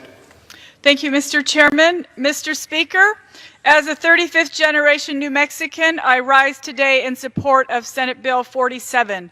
This bill represents a major victory for conservation, and I want to congratulate the chairman and his co-drafters on its success. In my home state of New Mexico, new protections in the Organ Mountains, the Cerros del Norte, and San Juan County will add over 250,000 acres of new wilderness, the highest conservation protection this Congress can bestow. These lands will preserve our ecosystems, protect access to clean, consistent water flows, and help our state to begin to adapt to the realities of climate change. By permanently authorizing the Land and Water Conservation Fund, S47 will help my home state and every state in this nation, and I strongly encourage my colleagues to vote yes. With that, Mr. Speaker, I yield back. Gentlewoman from New Mexico yields back the balance of her time. Gentleman from Arizona reserves the balance of his time. Gentleman from Utah is recognized. I'm pleased to yield 2 minutes to the gentleman from Oregon, someone who used to be on our committee but went over to the dark side and is now former chairman somewhere else, Mr. Walden.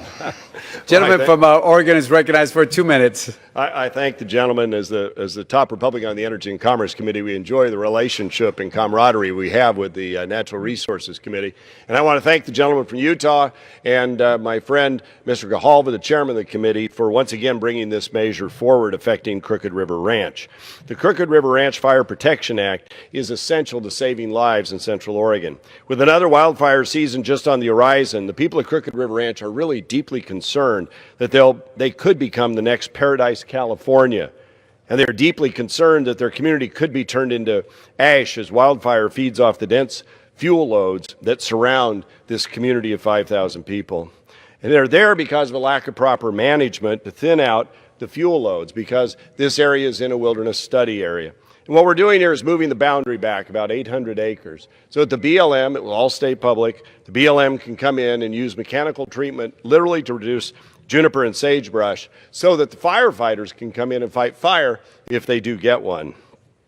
We know what happens in this kind of terrain. The tragedy, the loss of life, the loss of homes, the loss of community. There are 5,000 people out on a rim, if you will, in a canyon with only one way in and one way out. And the fire chief has told me that if fire breaks out and it's the wrong kind with enough wind, he might not put his firefighters in there. So today we are going to save lives thanks to your work.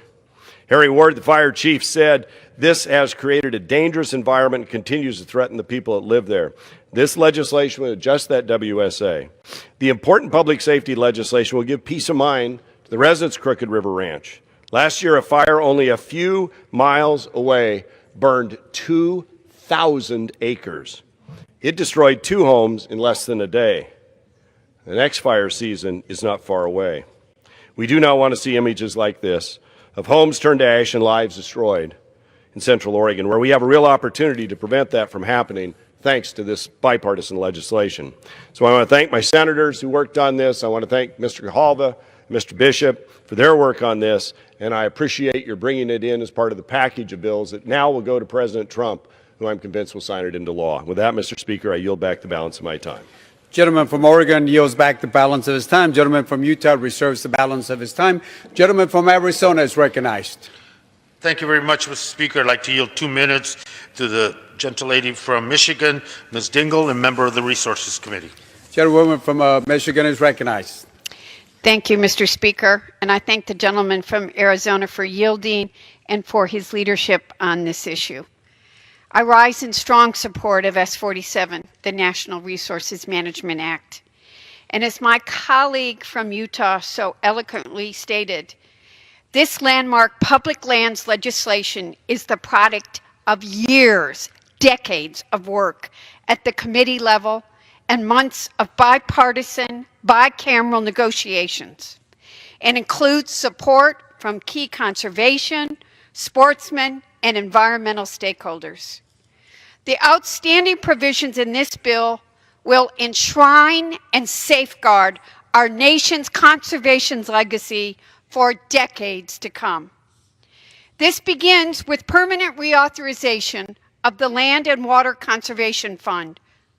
It should never have expired. Permanent reauthorization of LWCF will mean this program and its important work can continue unimpeded for future generations. Almost 20 years ago, John Dingell led the first effort to permanently reauthorize it. With his friends, Don Young, George Miller, Billy Tozan, and Chris John, geographically and diverse group of leaders who happen to like the outdoors and, yes, hunting and fishing. The LWCF funding has protected some of our country's most treasured national resources while creating jobs, supporting local economies, and providing countless opportunities for recreation. Since 1965, LWCS has provided over $3.9 billion for over 40,000 projects in every county across this country, with every $1 invested returning $4 in economic value. This benefits every congressional district, every county, every state in this country. Preserving our beautiful and iconic places matters to us all and was the reason for initially starting it. Being here today, the first day, I'm not going to take that long. Being here with this bipartisan group of people working to preserve our land. He's looking up above and saying, well done, all of you. Thank you very much. Gentlewoman from Michigan yields back the balance of time. Gentleman from Arizona reserves the balance of his time. Gentleman from Utah is recognized. I yield 1 minute to one of the hardworking members of our committee, the gentleman from Virginia, Mr. Whitman. Gentleman from Virginia is recognized. Mr. Speaker, I rise today in strong support of S-47, the Natural Resources Management Act. Mr. Speaker, this bill signifies a strong bipartisan consensus and commitment to protecting our nation's public resources, including parks, wildlife, habitat, and access to the outdoors. Today's vote will help preserve thousands of acres of public land so that Americans can visit, explore, fish, hunt, and enjoy wildlife in the outdoors for generations to come. And I'm particularly proud of the measure which will provide long-term sustainability of the Land and Water Conservation Fund. I'm also proud to see the important sportsman's titles included in this bill that will expand access for recreation, fishing, and hunting on public lands. I'd like to thank Ranking Member Bishop, Chairman Grijalva, for their tireless work to help make this bill a reality. As a lifelong sportsman and supporter of our nation's refuges, parks, and public lands, I urge every member of this body to support this legislation so that we can provide permanent stability for the Land and Water Conservation Fund to improve access for sportsmen and to conserve wildlife habitat for future generations. Mr. Speaker, I reserve the balance of my time. Gentleman from Virginia yields back the balance of time. Gentleman from Utah reserves the balance of time. Gentleman from Arizona is recognized. Thank you, Mr. Speaker. I yield 1 minute to a member of the Resources Committee, the gentleman from Nevada, Mr. Horsford. Gentleman from Nevada is recognized for 1 minute. Thank you, Mr. Speaker, and thank you, Mr. Chairman, and to the ranking member.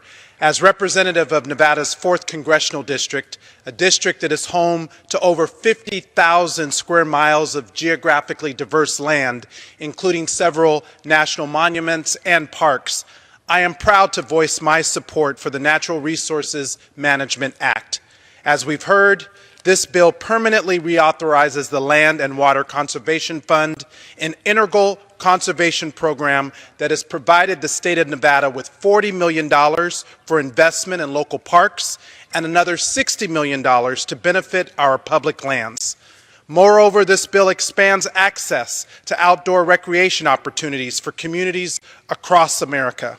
Outdoor recreation is a vital aspect of Nevada's economy. In 2017, it supported nearly 90,000 jobs, contributed $4 billion in wages, and spurred $12 billion of consumer spending in our state.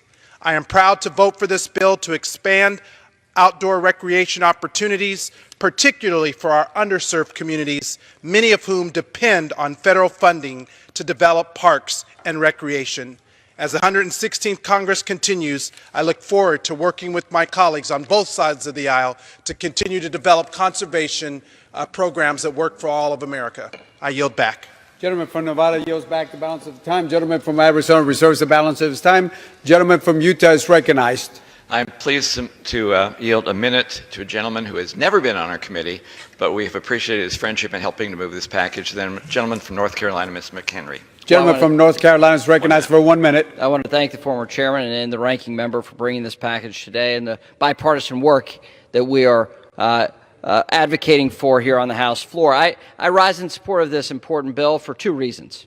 Two reasons directly related to Western North Carolina, where I'm honored to represent. First, it has a permanent reauthorization of the Land and Water Conservation Fund. This is a very important program that uses offshore energy resources to fund protecting lands that are of national importance, our rivers, our scenic byways, our lakes. Clean water in Western North Carolina, access to the great outdoors has been a great driver of our economy, and LWCF has helped fund the preservation, protection of those areas. Second, I stand in support of this important bill because it reauthorizes the Blue Ridge National Heritage Area.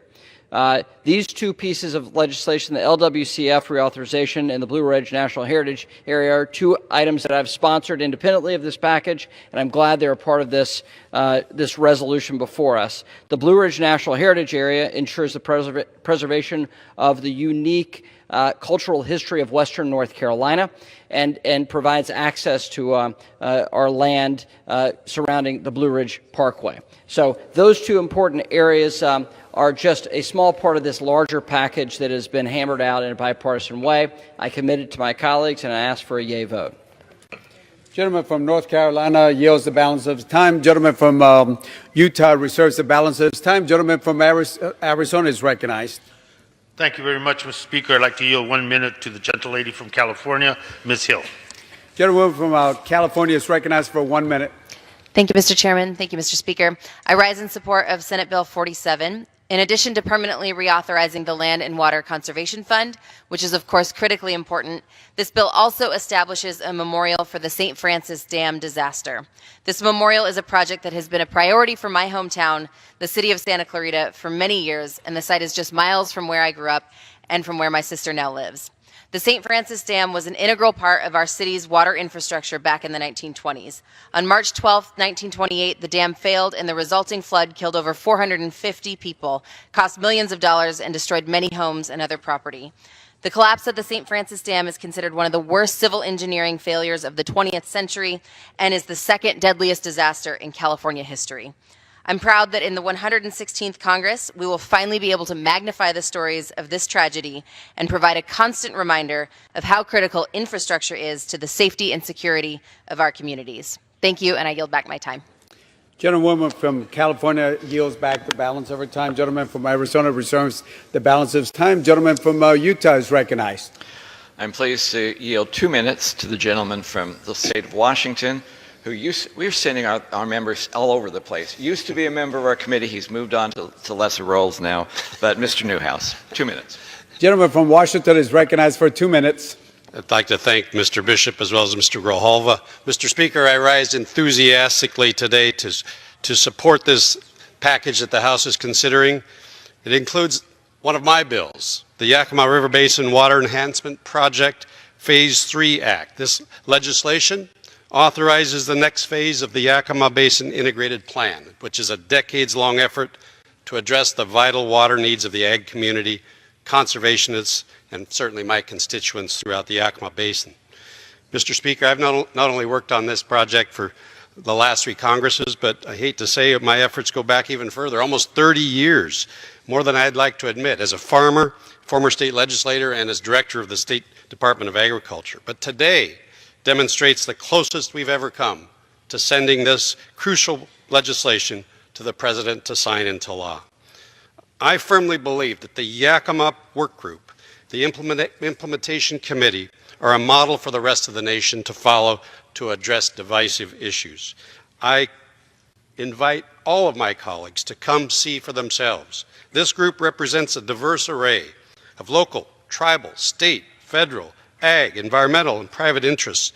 And they've worked through decades of painstaking compromise, collaboration, and efforts to find solutions. So I rise to thank all of them for their hard work, all of the tribal leaders, the state federal partners, the commissioners of the counties, conservation organizations, the cities, the local irrigation representatives, and certainly the natural resources staff who've worked very hard on this all along, including Mr. Bill Ball. Without their hard work and deep commitment to addressing this comprehensive issue, we would not be as close as we are today in getting this crucial step done. I urge strong support of all my colleagues on both sides of the aisle for this package of legislation that we consider today. Thank you, Mr. Speaker. I yield back. Gentleman from Washington yields back the balance of his time. Gentleman from Utah reserves the balance of his time. Gentleman from Arizona is recognized. Thank you, Mr. Speaker. I yield 1 minute to the gentlelady from Massachusetts, Ms. Trihan. Gentlewoman from Massachusetts is recognized for 1 minute. Thank you, Mr. Speaker. I rise to commend the gentleman from Arizona and his staff for their tremendous work on this bipartisan bill. I particularly appreciate its inclusion of a provision originally authored by my predecessor, Nikki Tsongas, to add the Nashua River to the Wild and Scenic River system. Seeking this designation has been a labor of love for the communities in the watershed and local leaders like Marion Stoddard and Elizabeth Ainsley Campbell. I also value the bill's funding cap adjustment for Essex National Heritage Area. Finally, it is outstanding to see the bill's renewal of the Land and Water Conservation Fund, a program that has benefited nearly every corner of the nation, including Minuteman and Lowell National Parks in the district I grew up in and am proud to represent today. I urge the bill's swift passage, and I yield back. Gentlewoman from Massachusetts yields back the balance of her time. Gentleman from Arizona reserves the balance of his time. Gentleman from Utah is recognized. I'm pleased to yield a minute to the gentleman from Montana who worked very hard, especially in December, for the passage of this package, Mr. Gianforte. Gentleman from Montana is recognized for 1 minute. Thank you, Mr. Speaker. I rise today in strong support of S47 lands package. I want to thank both the chairman and the ranking member for their bipartisan work on this important bill. Our public lands define our Montana way of life. Three principles guide my approach. First, conserve our public lands, increase public access, and trust our local communities. These principles guided me to protect the gateway to Yellowstone National Park. I met with the residents and community leaders, and the consensus is clear. They don't want mining in Paradise Valley. That's why I introduced the legislation to permanently ban mining on 30,000 acres of public land just outside Yellowstone Park. That measure is included in this package today. This package also permanently reauthorizes the Land and Water Conservation Fund. Susan and I raised our kids hunting, fishing, and backpacking on our public lands in Montana, and I know how critical LWCF is to Montana. Permanently protecting the gateway to Yellowstone and permanently reauthorizing LWCF will help preserve and expand public access to our public lands. I strongly urge passage of this bill that's so important to Montana, and I yield back.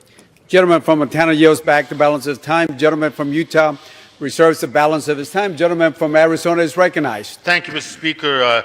I yield 1 minute to the gentleman from Oregon, Mr. Trey. Gentleman from Oregon is recognized for 1 minute. Thank you, Mr. Speaker. I rise to speak in support of the Natural Resources Management Act, a bipartisan package that includes my bill, the Molalla River Wild Scenic Rivers Act.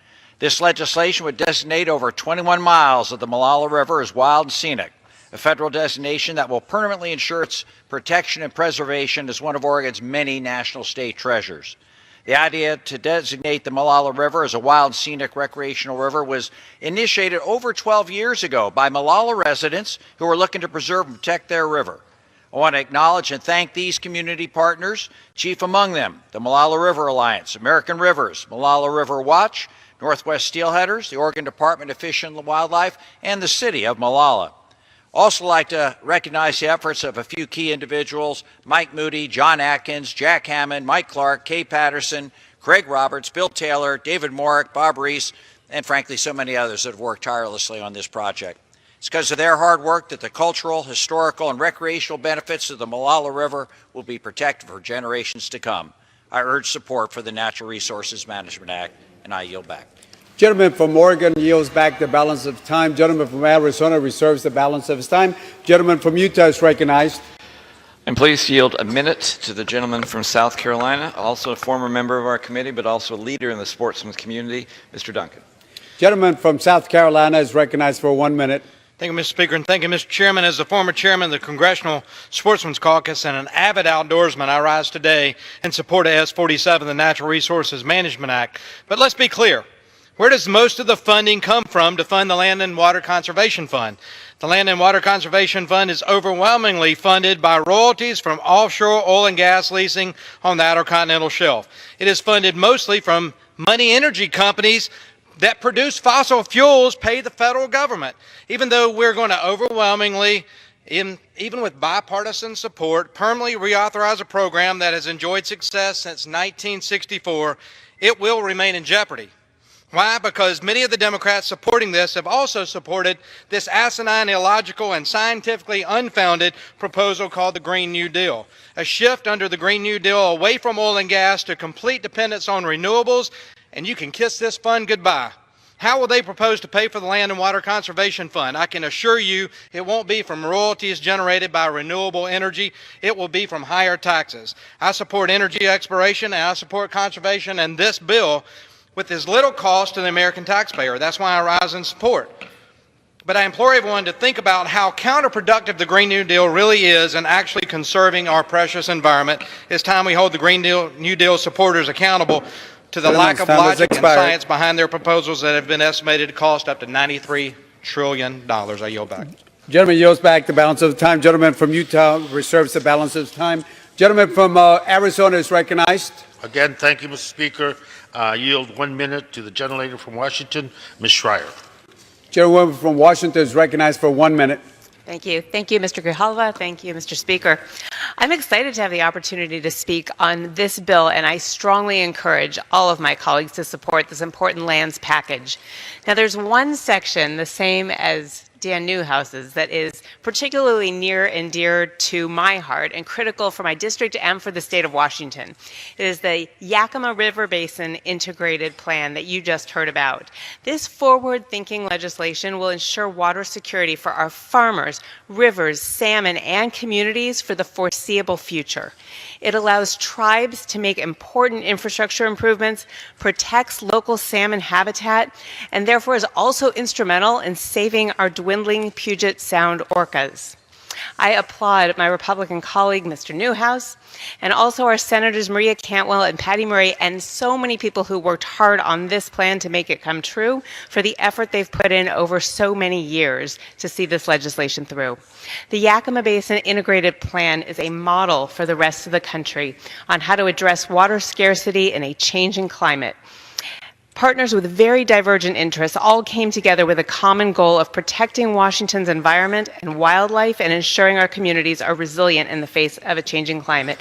This agreement will help Washington State. Thank you, and I yield back. No, thank you very much. Gentlewoman yields back the balance of the time. Gentleman from Arizona reserves the balance of time. Gentleman from Utah is recognized.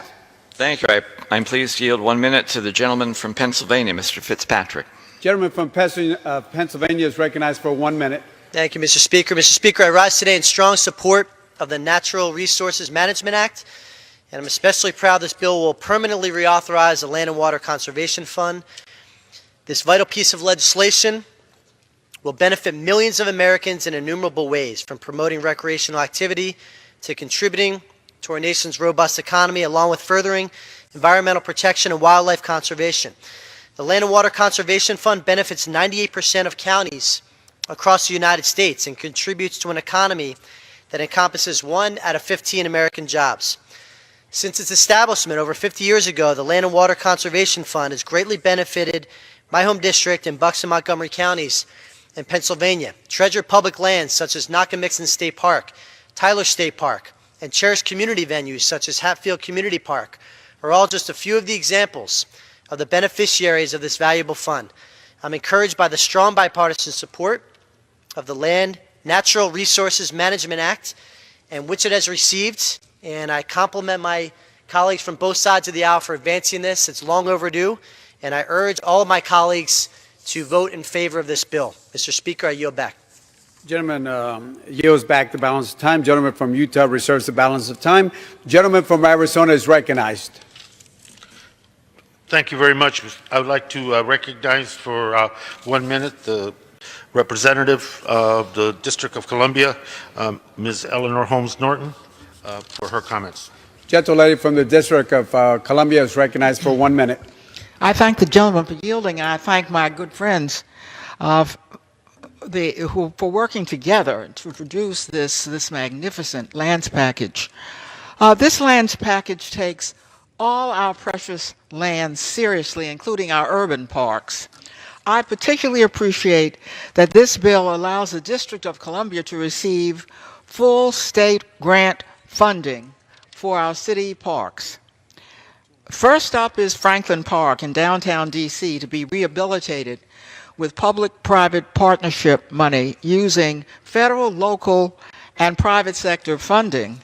This bill incentivizes the private sector to step up and do its part and see that our public parks are as good for business as they are for people.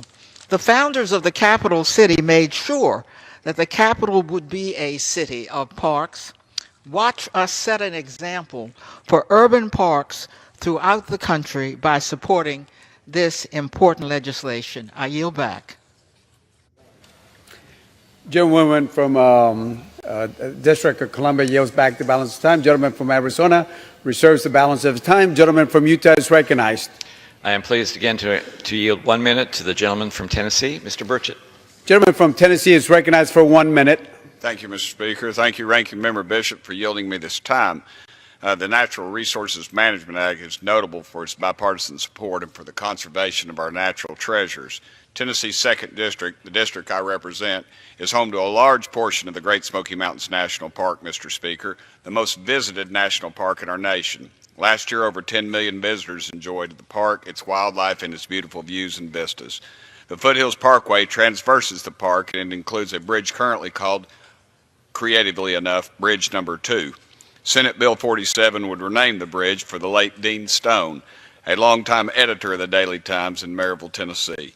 During his tenure at the Daily Times, Dean advocated for the completion of the Foothills Parkway that enables so many to view the park, and I hope to take my daughter Isabel and my wife Kelly up there shortly. Bridge 2 posed one of the greatest challenges to the parkway's completion, and it has been described as an engineering marvel, Mr. Speaker, for the construction techniques that minimized its environmental impact. It's fitting that this bridge bear Dean's name, not only so we can continue our stewardship of these landscapes, but also so that we can honor the people who pushed us to preserve them and increase their accessibility. Thank you, and I yield back the balance of my time. Gentleman from Tennessee yields back the balance of his time. Gentleman from Utah reserves the balance of time. Gentleman from Arizona is recognized. Mr. Chairman, I know, wonder if I may inquire from the gentleman from Utah as to additional speakers in time? Yes, I have a couple of speakers. Gentleman from Arizona reserves the balance of his time. Gentleman from Utah is recognized. Thank you. Then I wish to yield 2 minutes to the gentleman from Georgia, Mr. Carter. Gentleman from Georgia is recognized for 2 minutes. I thank the gentleman for yielding, and thank you, Mr. Speaker. I rise today to encourage my colleagues to support S47, the Natural Resources Management Act. This legislation includes important provisions for public lands across our nation, but specifically for 3 national parks in the state of Georgia.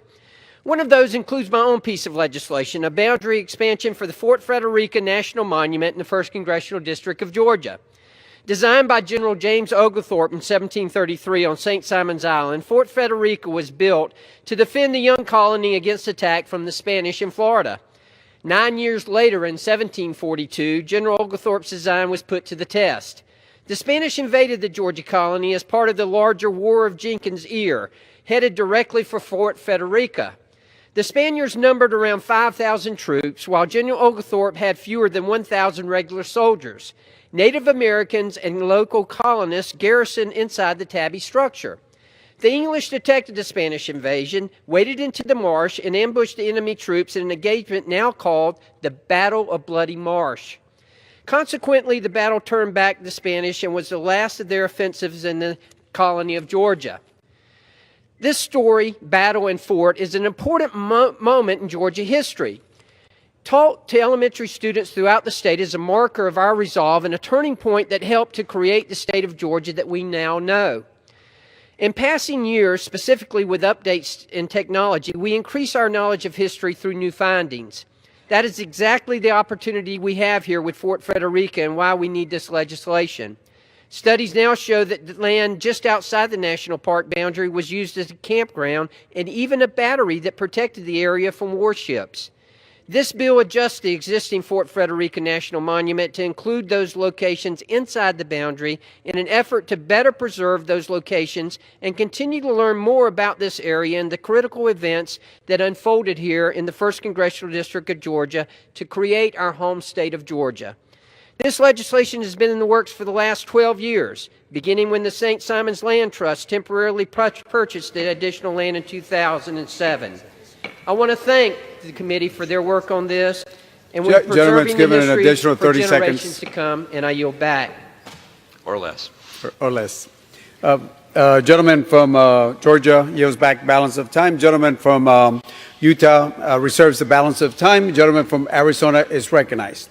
Continue to reserve the balance of our time, Mr. Gentleman Speaker. reserves the balance of time. Gentleman from Utah. You have no more speakers, right? I'm ready to quit. Good. With that, Gentleman from Utah is recognized. With that, Mr. Speaker, I appreciate those who have come down and spoken on this particular bill, especially when you can say the word Oglethorpe all the time. It's one of the great names in American history. This is a good piece of legislation that will make some solutions and move us forward. It's not perfect, but it actually solves some problems, many of which are parochial, but are significant local concerns. And that's why this package is here. It passes 63 bills that we have passed in the House, but we're sitting in the Senate. This has a chance of actually bringing some kind of closure to all of that. I urge the favorable adoption of this piece of legislation, and I yield back the balance of our time. Gentleman from Utah yields back the balance of his time. Gentleman from Arizona is recognized. Thank you very much, Mr. Speaker, and thank everyone who voiced their support for S47. I want to, again, before we close and turn to a vote, I want to again express my thanks to my colleagues to help bring this bill before us today. It's a major win for conservation across the United States, and I strongly encourage all my colleagues to vote in favor of this legislation. You know, the American people need to know from this Congress that there is opportunities to produce bipartisan wins, whether it's for conservation or public lands, but more importantly for the people of this country. I think this bill represents that, and I want to extend my appreciation and my thanks to respective staffs on both sides of the aisle for their hard work in bringing this together.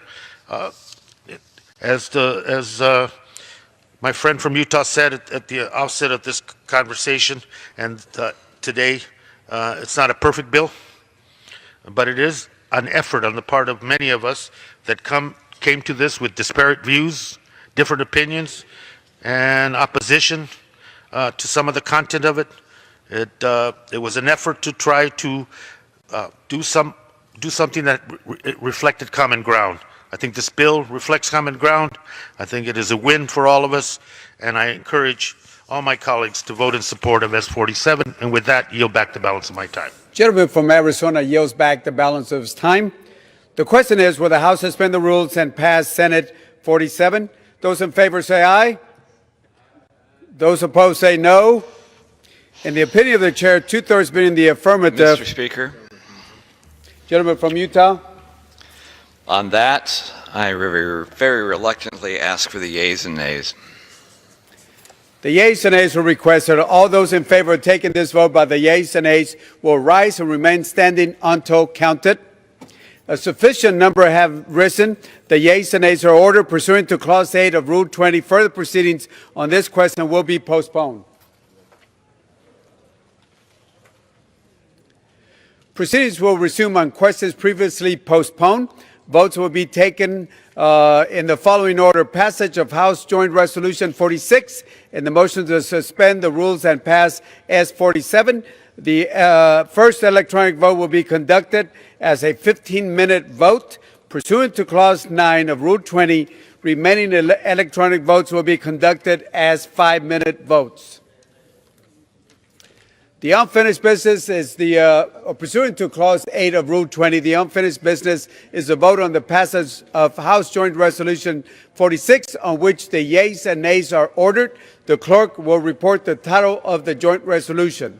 House Joint Resolution 46, joint resolution relating to a national emergency declared by the President on February 15, 2019. The question is on the passage of joint resolution. Members will record their votes by electronic device. Members, this is a 15-minute vote. 15-minute vote.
On this vote, the yeas are 245, the nays are 182. The joint resolution is passed without objection. The motion reconsidered is laid on the table.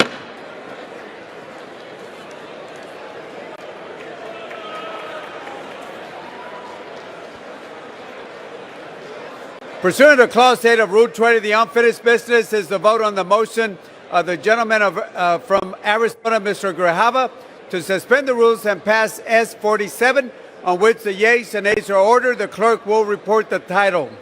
Senate 47, an act to provide for the management of the natural resources of the United States and for other purposes. The question is, will the House suspend the rules and pass the bill? Members will record the votes by electronic device. This is a 5-minute vote. Members, 5-minute vote.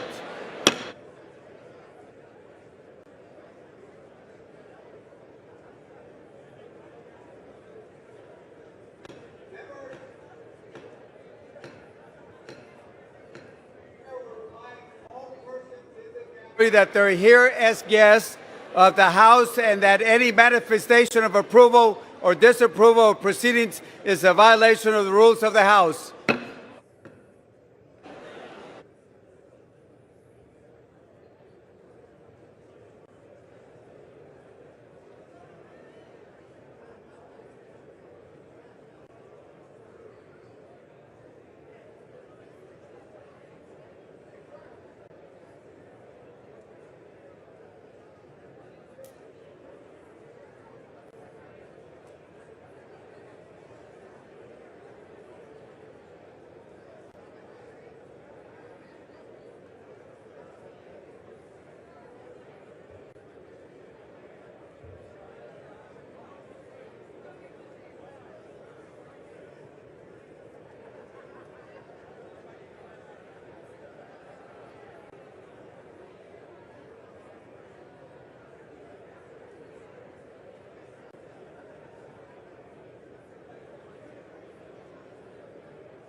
On this vote, the yeas are 363 and the nays are 62, two-thirds being the affirmative. The rules are suspended.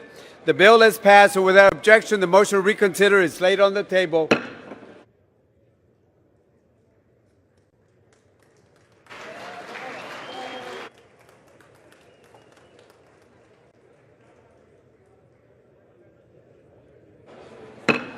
The chair will remind all persons in the gallery that they are here as guests of the House, that any manifestation of approval or disapproval of the proceedings is in violation of the rules of the House. For what purpose does the gentleman from from Arizona seek recognition? Thank you, Mr. Speaker. I send to the desk a concurrent resolution and ask unanimous consent for its immediate consideration by the House. The clerk will report the title of the concurrent resolution. House Concurrent Resolution 21, concurrent resolution directing the Secretary of the Senate to make a correction in the enrollment of the bill, Senate 47. Is there objection to the consideration of the concurrent resolution? Without objection, the concurrent resolution is agreed to and the motion to reconsider is laid on the table.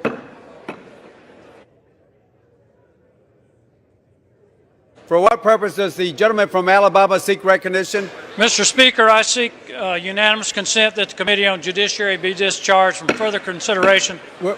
Gentlemen, members, the House is not in order. Gentleman from Alabama. Thank you, Mr. Speaker. I ask unanimous consent that the Committee on Judiciary be discharged from further consideration of H.R. 962, the Born Alive Abortion Survivors Protection Act, and ask for its immediate consideration in the House.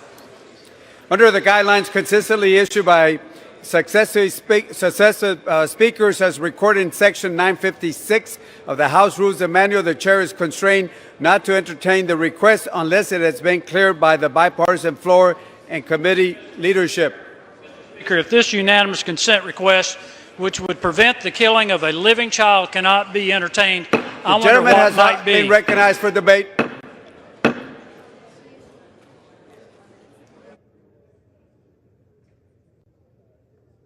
The chair will recognize request for 1 minute. For what purpose? From the gentleman from New Jersey, seek recognition. Without objection, the gentleman is recognized for 1 minute. Gentleman from New Jersey.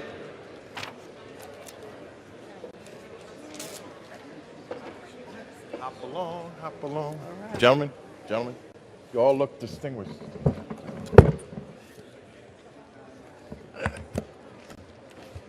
Mr. Speaker, I rise today to honor Samuel D. Roberts for his lifetime of service to the people of New York.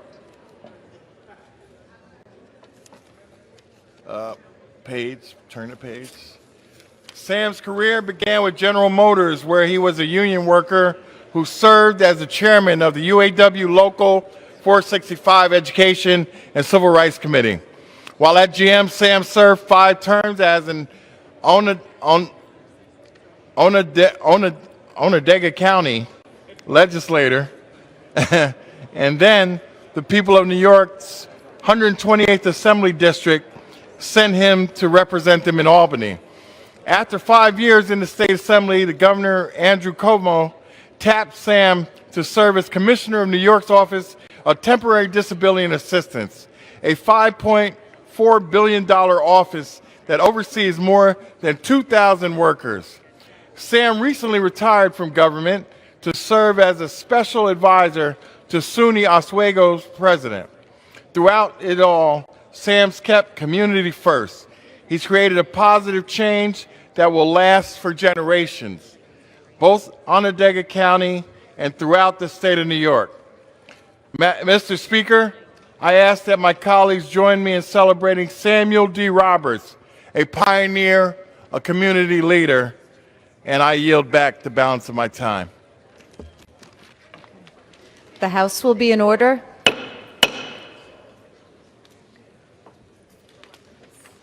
For what purpose does the gentleman from Pennsylvania seek recognition?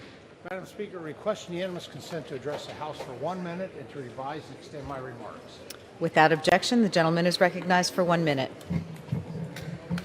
Thank you, Madam Speaker. Madam Speaker, this month I met with representatives from two federal correction institutions located in the 15th District of Pennsylvania, FCI McKean and FCI Loretto. I thank the representatives for visiting my Washington, D.C. office and taking the time to discuss their priorities for the year ahead. They shared the need to increase staffing levels at federal prisons because low personnel numbers can result in a more dangerous working environment. Today, I commend correction officers at FCI McKean and Loretto and all across our country who help protect our communities and hold the values of our justice system. Officers face dangerous situations in the workforce every day, but that does not deter them. Just like our first responders, corrections officers regularly risking their lives to keep their community members safe. They enforce the rule of law and they carry out their duties without complaint. Their dedication and sacrifice often goes unnoticed by the public, but we owe them our gratitude. Madam Speaker, let us always thank them for the important work that they do to keep us safe. Thank you, Madam Speaker, and I yield back the balance of my time. For what purpose does the gentleman from New York seek recognition? I ask unanimous consent to address the House for 1 minute and to revise and extend my remarks. Okay. Without objection, the gentleman is recognized for 1 minute. Thank you, Madam Speaker. I rise today to urge my colleagues to vote yes on an historic piece of legislation that will make its way to the floor tomorrow, H.R. 8, which will require background checks on all gun sales in the United States. In 2017, almost 40,000 Americans died from gun violence, the highest total on record since the Center for Disease Control began tracking the statistics 50 years ago. This is an epidemic that for far too long has gone unaddressed at the federal level. But that stops now. Thoughts and prayers cannot stop the never-ending string of gun violence that terrorizes communities across the nation, but common sense legislation can. That's why I'm so proud to co-sponsor H.R. 8, which marks a significant step forward in our efforts to keep guns out of the wrong hands. I urge my colleagues to vote in favor of this legislation tomorrow and to continue our work to ensure safer neighborhoods across America. Thank you. For what purpose does the gentleman from Tennessee seek recognition? I seek unanimous consent to address the House for 1 minute and revise and extend my remarks. Without objection, the gentleman is recognized for 1 minute. Thank you, Madam Speaker. And there's some seats down front if some of y'all are crowded in the back want to come down. I rise tonight concerned about residents of my district dealing with the flooding that claimed one life there and has damaged roads and private property throughout the region. The loss of life during this recent flooding is tragic, and my family and I continue to pray for everyone affected back home. One group of people deserve to be recognized for the work they do during times of crisis, and they are our first responders and other emergency personnel. When the rest of us are seeking shelter from the storm, the men and women who make up our fire and police departments, rescue crews, and emergency communications professionals are going to work to coordinate a rapid response that will save lives and help limit property damage. It is appropriate that during these times of disaster, we continue to pray for those who are suffering and show appreciation for those who work so hard to protect us. Madam Speaker, I ask that all my House colleagues join me in doing just that, and I thank you, and I yield back the balance of my time. For what purpose does the gentleman from New Jersey seek recognition?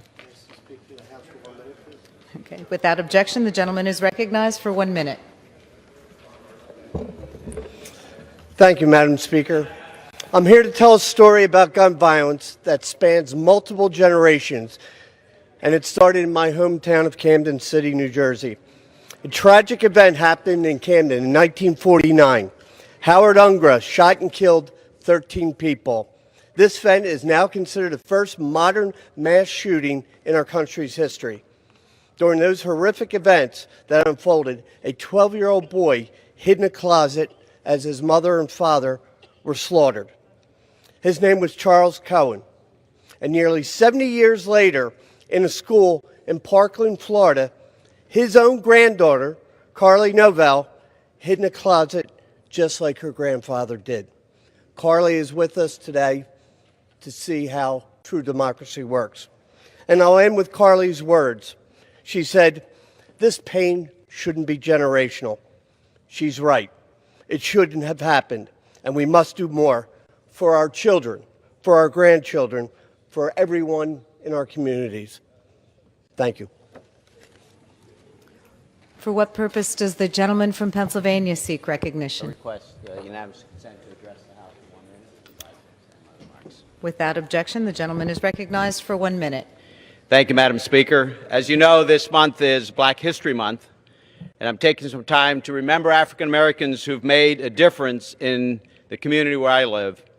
I rise today to honor one of my community's civil rights and community leaders, Mr. Nelson Polite, Sr. of Lancaster. Mr. Polite was one of the early leaders in the civil rights movement in Lancaster in the 1960s. He was a fierce advocate who worked hard to change the unjust policies of segregation. Mr. Polite devoted his life to the ideals of fairness and justice for everyone, regardless of their skin color. He organized protests against whites-only admittance at Rocky Springs Pool, and followed in the footsteps of his father, who helped found the Lancaster NAACP. Mr. Polite led by example and represented the goodness in our community. He was active in his church and worked to ensure that residents had job opportunities, housing, and overall quality of life. He served as a Lancaster City Councilman for 12 years. This month, Black History Month, marks 3 years since he passed away. But the evidence of the change that he fought for is evident in our community. I was proud to count him as a personal friend, and it's my honor to remember him today and highlight the work that he did this month. With that, Madam Speaker, I yield back. For what purpose does the gentlewoman from Connecticut seek recognition? I ask unanimous consent to address the House for 1 minute. Without objection, the gentlewoman is recognized for 1 minute. Thank you, Madam Speaker. I rise today to voice my support for 2 bills that the House will consider this week, H.R. 8 and H.R. 1112. These bills are the first comprehensive gun violence prevention bills to be considered in the House since the Violent Crimes Control and Law Enforcement Act was signed into law in 1994. Far too often, innocent lives are claimed due to gun violence. Nearly 40,000 people die of gun-related injuries per year. While mass shootings often dominate the headlines, we cannot continue to turn a blind eye to gun violence happening on a daily basis in cities all over the country and even my own hometown of Waterbury, Connecticut. I've lived in a neighborhood where the sound of gunshot in the distance was as normal as hearing church bells. And as a teacher and a mother, I've seen firsthand how the fear of violence affects our children. For far too long, Congress has failed our communities by remaining silent on this issue. America is ready for common sense background check legislation. I owe it to my community, I owe it to my state, I owe it to the people of Newtown, Connecticut. And that's why I look forward to casting my vote in support of H.R. 8 and H.R. 1112. I thank you, Madam Speaker, and yield back my time. For what purpose does the gentleman from Florida seek recognition? To address the House for 1 minute, revise and extend my remarks. Without objection, the gentleman is recognized for 1 minute. Thank you, Madam Speaker, and I guess tomorrow we will find out if there is anyone that Michael Cohen hasn't lied to. We already know he lied to Congress, we already know he lied to law enforcement, lied to the IRS, lied to 3 banks, and he's going to prison for his lies. And so I guess it will be relevant for us to determine, like, does he lie to his own family? Does he lie to his financiers? Does he lie to his financiers who are members of his family? And it'll be one heck of an inquiry for us, because this is someone who has tangled such a web of lies that he is not to be believed. And I think it is entirely appropriate for any member of this body to challenge the truthfulness and veracity and character for the people who have a history of lying and have a future that undoubtedly contains nothing but lies. That is the story of Michael Cohen. We'll see it play out tomorrow. And I, for one, can't wait to get to the bottom of things and can't wait to get to the truth. I yield back. Okay. For what purpose does the gentleman from California seek recognition? I ask unanimous consent to address the House for 1 minute and revise and extend remarks. Without objection, the gentleman is recognized for 1 minute. Thank you, Madam Speaker. California's high-speed rail system has broken promise after promise, made false claim after false claim. I want to commend President Trump for working to pull back the $928 million that's still authorized, that could be reachable, and turn this money into something that could be useful for more Americans or even for more Californians. Now, we also need to send a bill to the state of California for $2.5 billion for the money they've wasted for a project that has not fulfilled what was required in the proposition the people passed by 52 to 48%.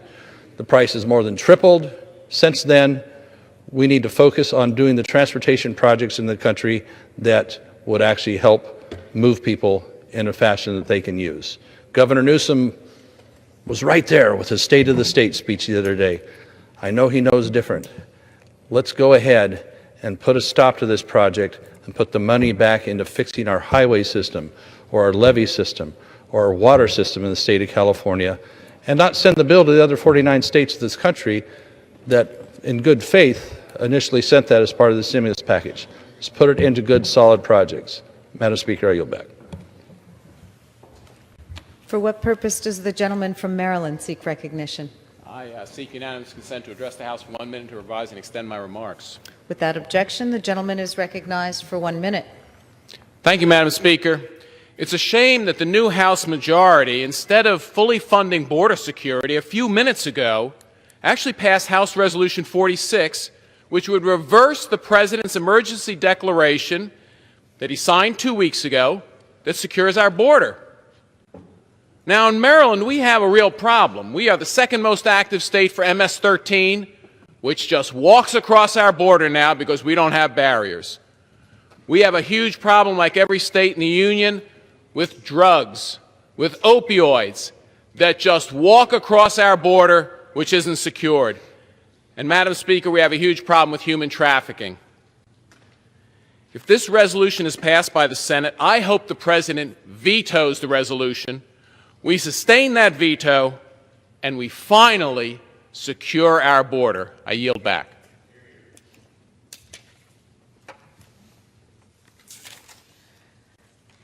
The chair announces the Speaker's appointment pursuant to 22 U.S.C. 6913 and the order of the House of January 3, 2019, of the following member on the part of the House to the Congressional Executive Commission on the People's Republic of China.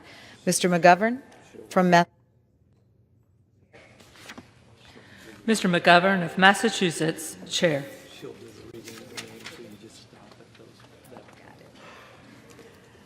The chair recognizes the Speaker's appointment pursuant to Section 104B of House Resolution 6, the 116th Congress, and the order of the House of January 3, 2019, of the following member to serve as co-chair of the Tom Lantos Human Rights Commission.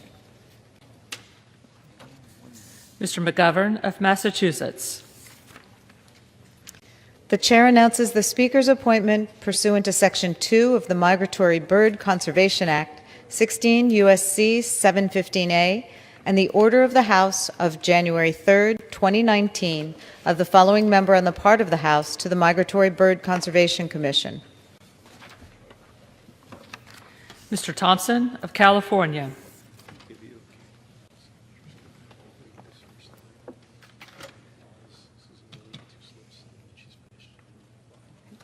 The chair lays before the House the following personal requests. Leave of absence requested for Mr. DeFazio of Oregon for today and Mr. Katko of New York for today and the balance of the week. Without objection, the requests are granted.